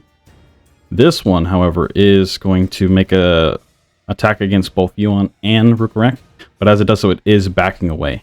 It did not like what Juan did, and it is now trying to flee, but it is going to snip in the process. So if both Euan and Rhukkarrak, if you want to make opportunity attacks, you can do so. Yep. Do we still get the flanking bonus? Not that it matters for Euan. No, because it would not be considered flanking as it backs away. Well, it would be for Rhukkarrak. Natural 1. Okay. Yep. It doesn't matter. I got natural 1. And or Euan, you got a what to hit? I got an 8 to hit, so Okay, no, I so didn't neither do of those anything. hit. Alrighty. So this one's going to be against Euan here as it backs up. Ooh, That's 24. definitely going to hit. Is going to hit you for a total of max damage, 15 points reduced to Still have to 7. 7. Yep. This one's going to be against Rhukkarrak now. As it backs up here. 14 does not hit. Oh, just barely. As it then starts to flee back up here, kind of doing its crab walk, like shambling back. You can see the large gash in it. Yeah, it doesn't look super happy. This one is also going to start making its way, but it is going to pincher Euan on the way there as well. The first one's going to be a natural one. Does not hit Euan there. Second one, double natural one. All right, its instincts kind of reach for you, but it's not actually trying to reach for you. The curse has reached the DM. All right, as that one starts to back up too. This one, however, still has not been hurt nearly as much as the other two, and still has a little bit more in it. So it's going to shamble up to Rhukkarrak there, being the closest target and the only one in range, and make another 2 attacks. And the first one is going to be a 16, which I believe means it beats it. No, it's... Yeah, it hits anyway. I'm armor 15, so... Yeah. Oh, 15, right. I keep thinking you're 16. So it's going to be 9 points of piercing damage there. And, yep, he's just going to crumple to the ground. All right, the crab is still going to make another attack against you as you crumple. It's not smart enough and just wants something to eat. Can I use my reaction to hit him? To Hellish Rebuke? him? Do you have enough spell slot? I do. Then yes, you can. Excellent. We'll say, yeah, if this is enough damage. If it's 5 or more damage towards it, it will flee from you instead of trying to attack. So go ahead and roll that Hellish Rebuke. 2d10. It is going to make its dex save. Oh, so close. It succeeded in the dex save, though, so it does take half damage, so only 4 points of necrotic damage to it. And so it does look perturbed by that, but not enough to try to deny it its meal, as it then is actually not even going to, as you do kind of fall unconscious, it's just going to grapple you on the ground there. And start to use its move already. So you are currently grappled by it, unconscious. As Juan, you're the one who sees this. Both Asja and Maldorwen unfortunately do not have visuals of this, as this rock kind of just obfuscates your vision just a little too much. You do hear probably Rhukkarrak cry in pain, though, and Juan probably says something to indicate that it's not going great. All right, with that, Juan, it is your turn. All right, Euan is going to just immediately run up to the crab, and as he is running up, he will bellow out, his voice sounding more like a bellows of roaring flame instead of his voice. For the sake of our audience, because I don't know how well they can understand that voice, he's going to shout out, Asja, help Rhukkarrak, and he is going to take an attack against the crab. All right, go ahead and roll to hit. I will say, on a natural one, you will hit Rhukkarrak. Cool. No, that's a 10. Okay. So not in that one. Thank goodness. So, still not enough to make contact. It's still not enough to make contact. Do I have anything else I can do?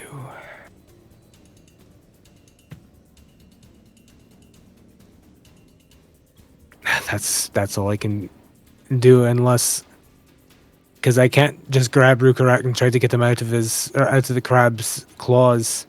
Yeah, that would be an action to do so. Strength check. Alrighty, that's going to be it. With that, we move to the top of the round. Asja, it is up to your turn. Asja is going to move around to the side of the rock so that she can kind of see what's happening. So a 10-foot adjustment, I guess, but sticking to the rock. Okay. All right. Now you can see kind of Rhukkarrak's dangling corpse in the larger kind of pincer of this crab, as it looks like it's trying to back up away from you on here. All right. I see the DM has already given up on Rhukkarrak. He's already found the corpse. Or unconscious body. You can't tell if he's alive or not from this distance, though. He's looked pretty bloody. As, like, drips of blood are splashing onto the sand. Right. Okay. She is going to take another just 10 feet to where do you see the flat edge of the rock? Yep. Up one. Yep, right there. And that puts her within range. And she is going to cast Spare the Dying on Rhukkarrak. Okay. So Well, you are at, if you're at 0, you're at 0, but you're at least stabilized. And the range on it No. is 15 feet. Yep. Alright. So, Rhukkarrak, you are stabilized currently. Not dying. We'll have to see if that changes, though, as the crab tries to eat you. Alright. Anything else for you, Asja? Awesome. Not really. She's very wary at this moment. Like, no, these things hurt. They like to pinch me. No, thank you. Alright. So she's. Yeah, I can't get close, and I've got to touch him to actually heal him. So that would involve getting right in there. So no, I'm Yep. done. Alright, Maldorwen, it is your turn. Okay. Let's have this guy make a Constitution saving throw. I mean, a Dexterity saving throw. For a Sacred Flame as I come out. I'm going to move 10 feet diagonally. Okay. And then, having sight on the guy, I will make just like the sand reflect the light of Alamor, almost turning into like a mirror under the crab and just like Okay. baking the From crab the- in radiance. Alright, and that's a dex save? Yeah. Yes, Dexterity save on the part of the guy over there. Okay, that is a 13. Let me see. I think that's my no, it's actually 14. Great. Nice. So go ahead and roll So damage. he fails, Ooh, and that's nice. max damage. So Oh, 8 that's a points. nice of radiant hit. damage. 8 points of damage. Okay, yeah, it did not like that. As it kind of like the large crustacean legs start like stamping around, as it isn't quite sure what is happening to it, but it is not happy. Kind of swinging Rhukkarrak wildly with its claw. And with the rest of my movement, I'm gonna move straight back 10 feet, 15 feet. Back to where you were. No, Okay. no, like straight, not diagonally, but straight. No, back. Back here. Yes. Okay. 15. Yes. Don't get too I don't- close. The keeping void an is eye on right the there. other crabs. Yes, exactly. I don't want to go into the void. That's what I said. But yeah, I want to keep an eye on the other crabs. See if like they're Okay. gonna retreat or what. All right, But perfect. that's my turn. All right. Rhukkarrak, you are stable currently, but still unconscious. Go ahead and just roll a d20 for me. On a natural 20, you do regain consciousness. Oh, nice. Oh, no. That's a natural one. Does he die then? No, but you're very lucky that Asja gave you that spare the die, because that would have been 2 death saves. Gone. Alrighty. With that, it is the Quake Shell's turn. These ones are continuing just to shamble back, not feeling that you guys are worth the fight here. And this one also, it has its meal. It is going to shamble back 25 feet. Euan, you can make an opportunity attack if you would like. Yet again, course on I a would natural 20, you will, or on natural 20, natural 1. That's Oh, a that is a natural 20. There you go. Finally. All right, we'll say. Finally, good luck, man. All right, with this, we'll Oh. say if this damage is greater than 15, you chop off the arm that is carrying Rhukkarrak, and so he will fall on the ground. Are we just doubling the D10 And then or he'll- rolling 2D10? You do 2d10. You double the dice. Right.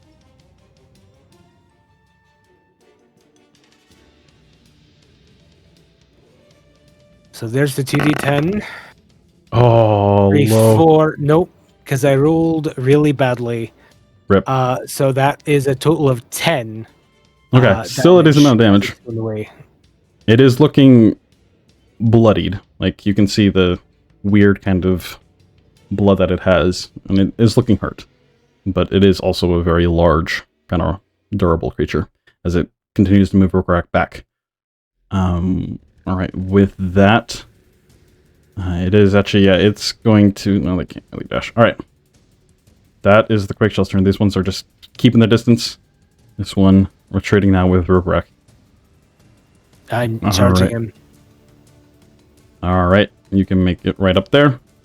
As you kind of rush up, not wanting to let this thing get away with your newfound friend here. So 24 to hit. 24 definitely hits. For a total of 14 points of damage. It's funny, the critical damage. Alright, oh yeah, that's a pretty good hit. It is looking pretty hurt. You suspect another hit like that might take it down. It is kind of shambling at this point, trying to just get away from you. Any other action or anything from you? I don't have a bonus action right now, so... Alright. Asja, it is your turn then. Okay. All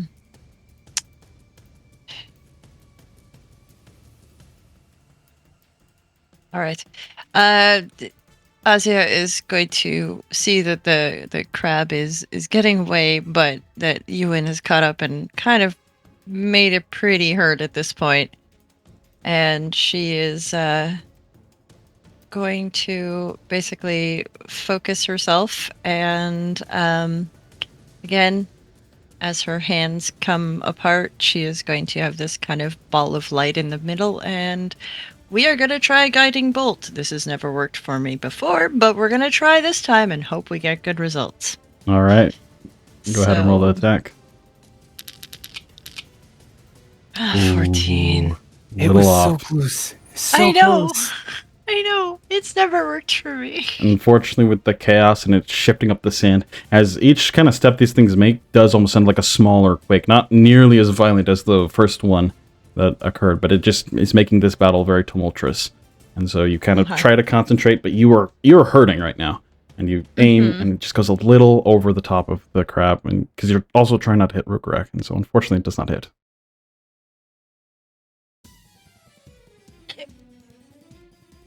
I guess she will take a move 10 feet forward, so that way if Maldorwen is able to complete the deal, she can move into Rhukkarrak as fast as possible to try and heal him. Alrighty. Maldorwen, it's your turn. Okay. I'm gonna move towards the crab, 20 feet or so. 20 feet? Okay. Yeah. That should put him in range. And let's rinse pretty and good. repeat. Alright, yet again, natural one will hit Rhukkarrak. I don't have to roll for this. It's Oh, They just have to roll. the crab. right, okay. Just doing another. Alrighty. Yeah, that is a failure. Go ahead and roll damage. There you go.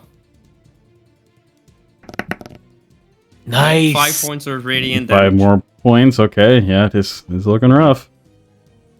Yes. And I guess I'll close the distance a little bit more, but like continuing on like a parallel line to the crab, like not actually going towards it. Okay.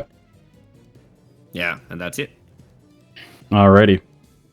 Rhukkarrak, yet again, go ahead and roll your d20. See if you regain consciousness. Unfortunately, you're out cold currently. Alright. My rolls tonight have been horrific.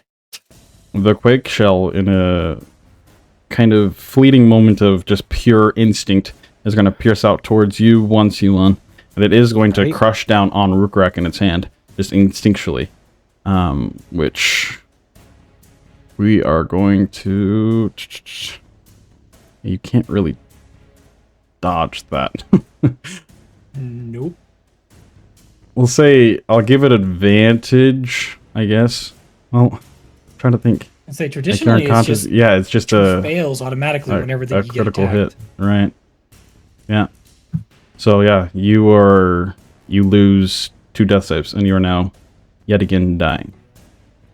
And so you will need to roll death saves. So go ahead and mark 2 of those off. Yep. Against Euan here, it rolls That's a not 16. enough. Not enough. All right, it is then going to continue to back up the 25 feet. You can roll an opportunity attack against it. It's 22 to hit. 22 definitely hits. Let's go. Another 15 points of damage. That'll do it. Ah! Yeah. Describe for me, Yuan, how you finish this beast.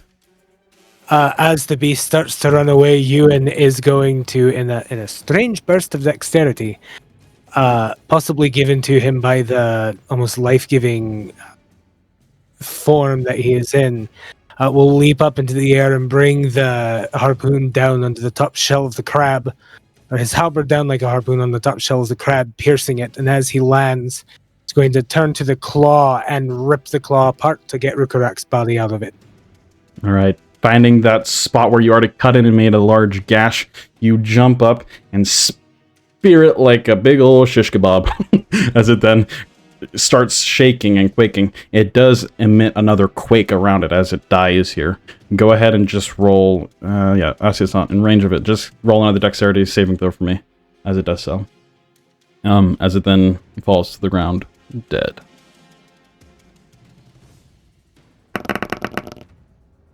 It's a 14.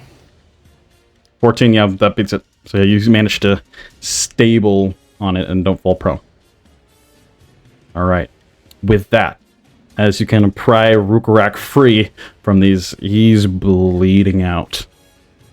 That is your turn, though. Mm-hmm.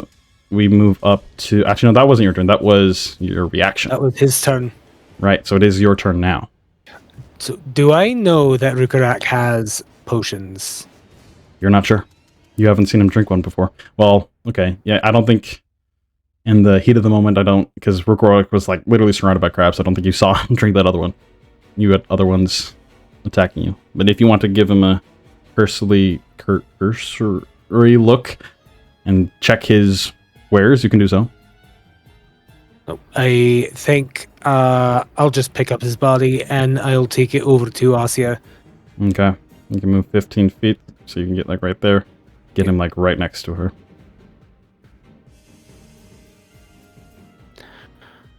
And I will lay him down and stand over him like a sentinel in case one of the other crabs decides to come back. Okay. With that, Asja, it is your turn. Right. Asja is going to kneel down, and there's going to be a small voice in the back of her head talking about cutting off fingers.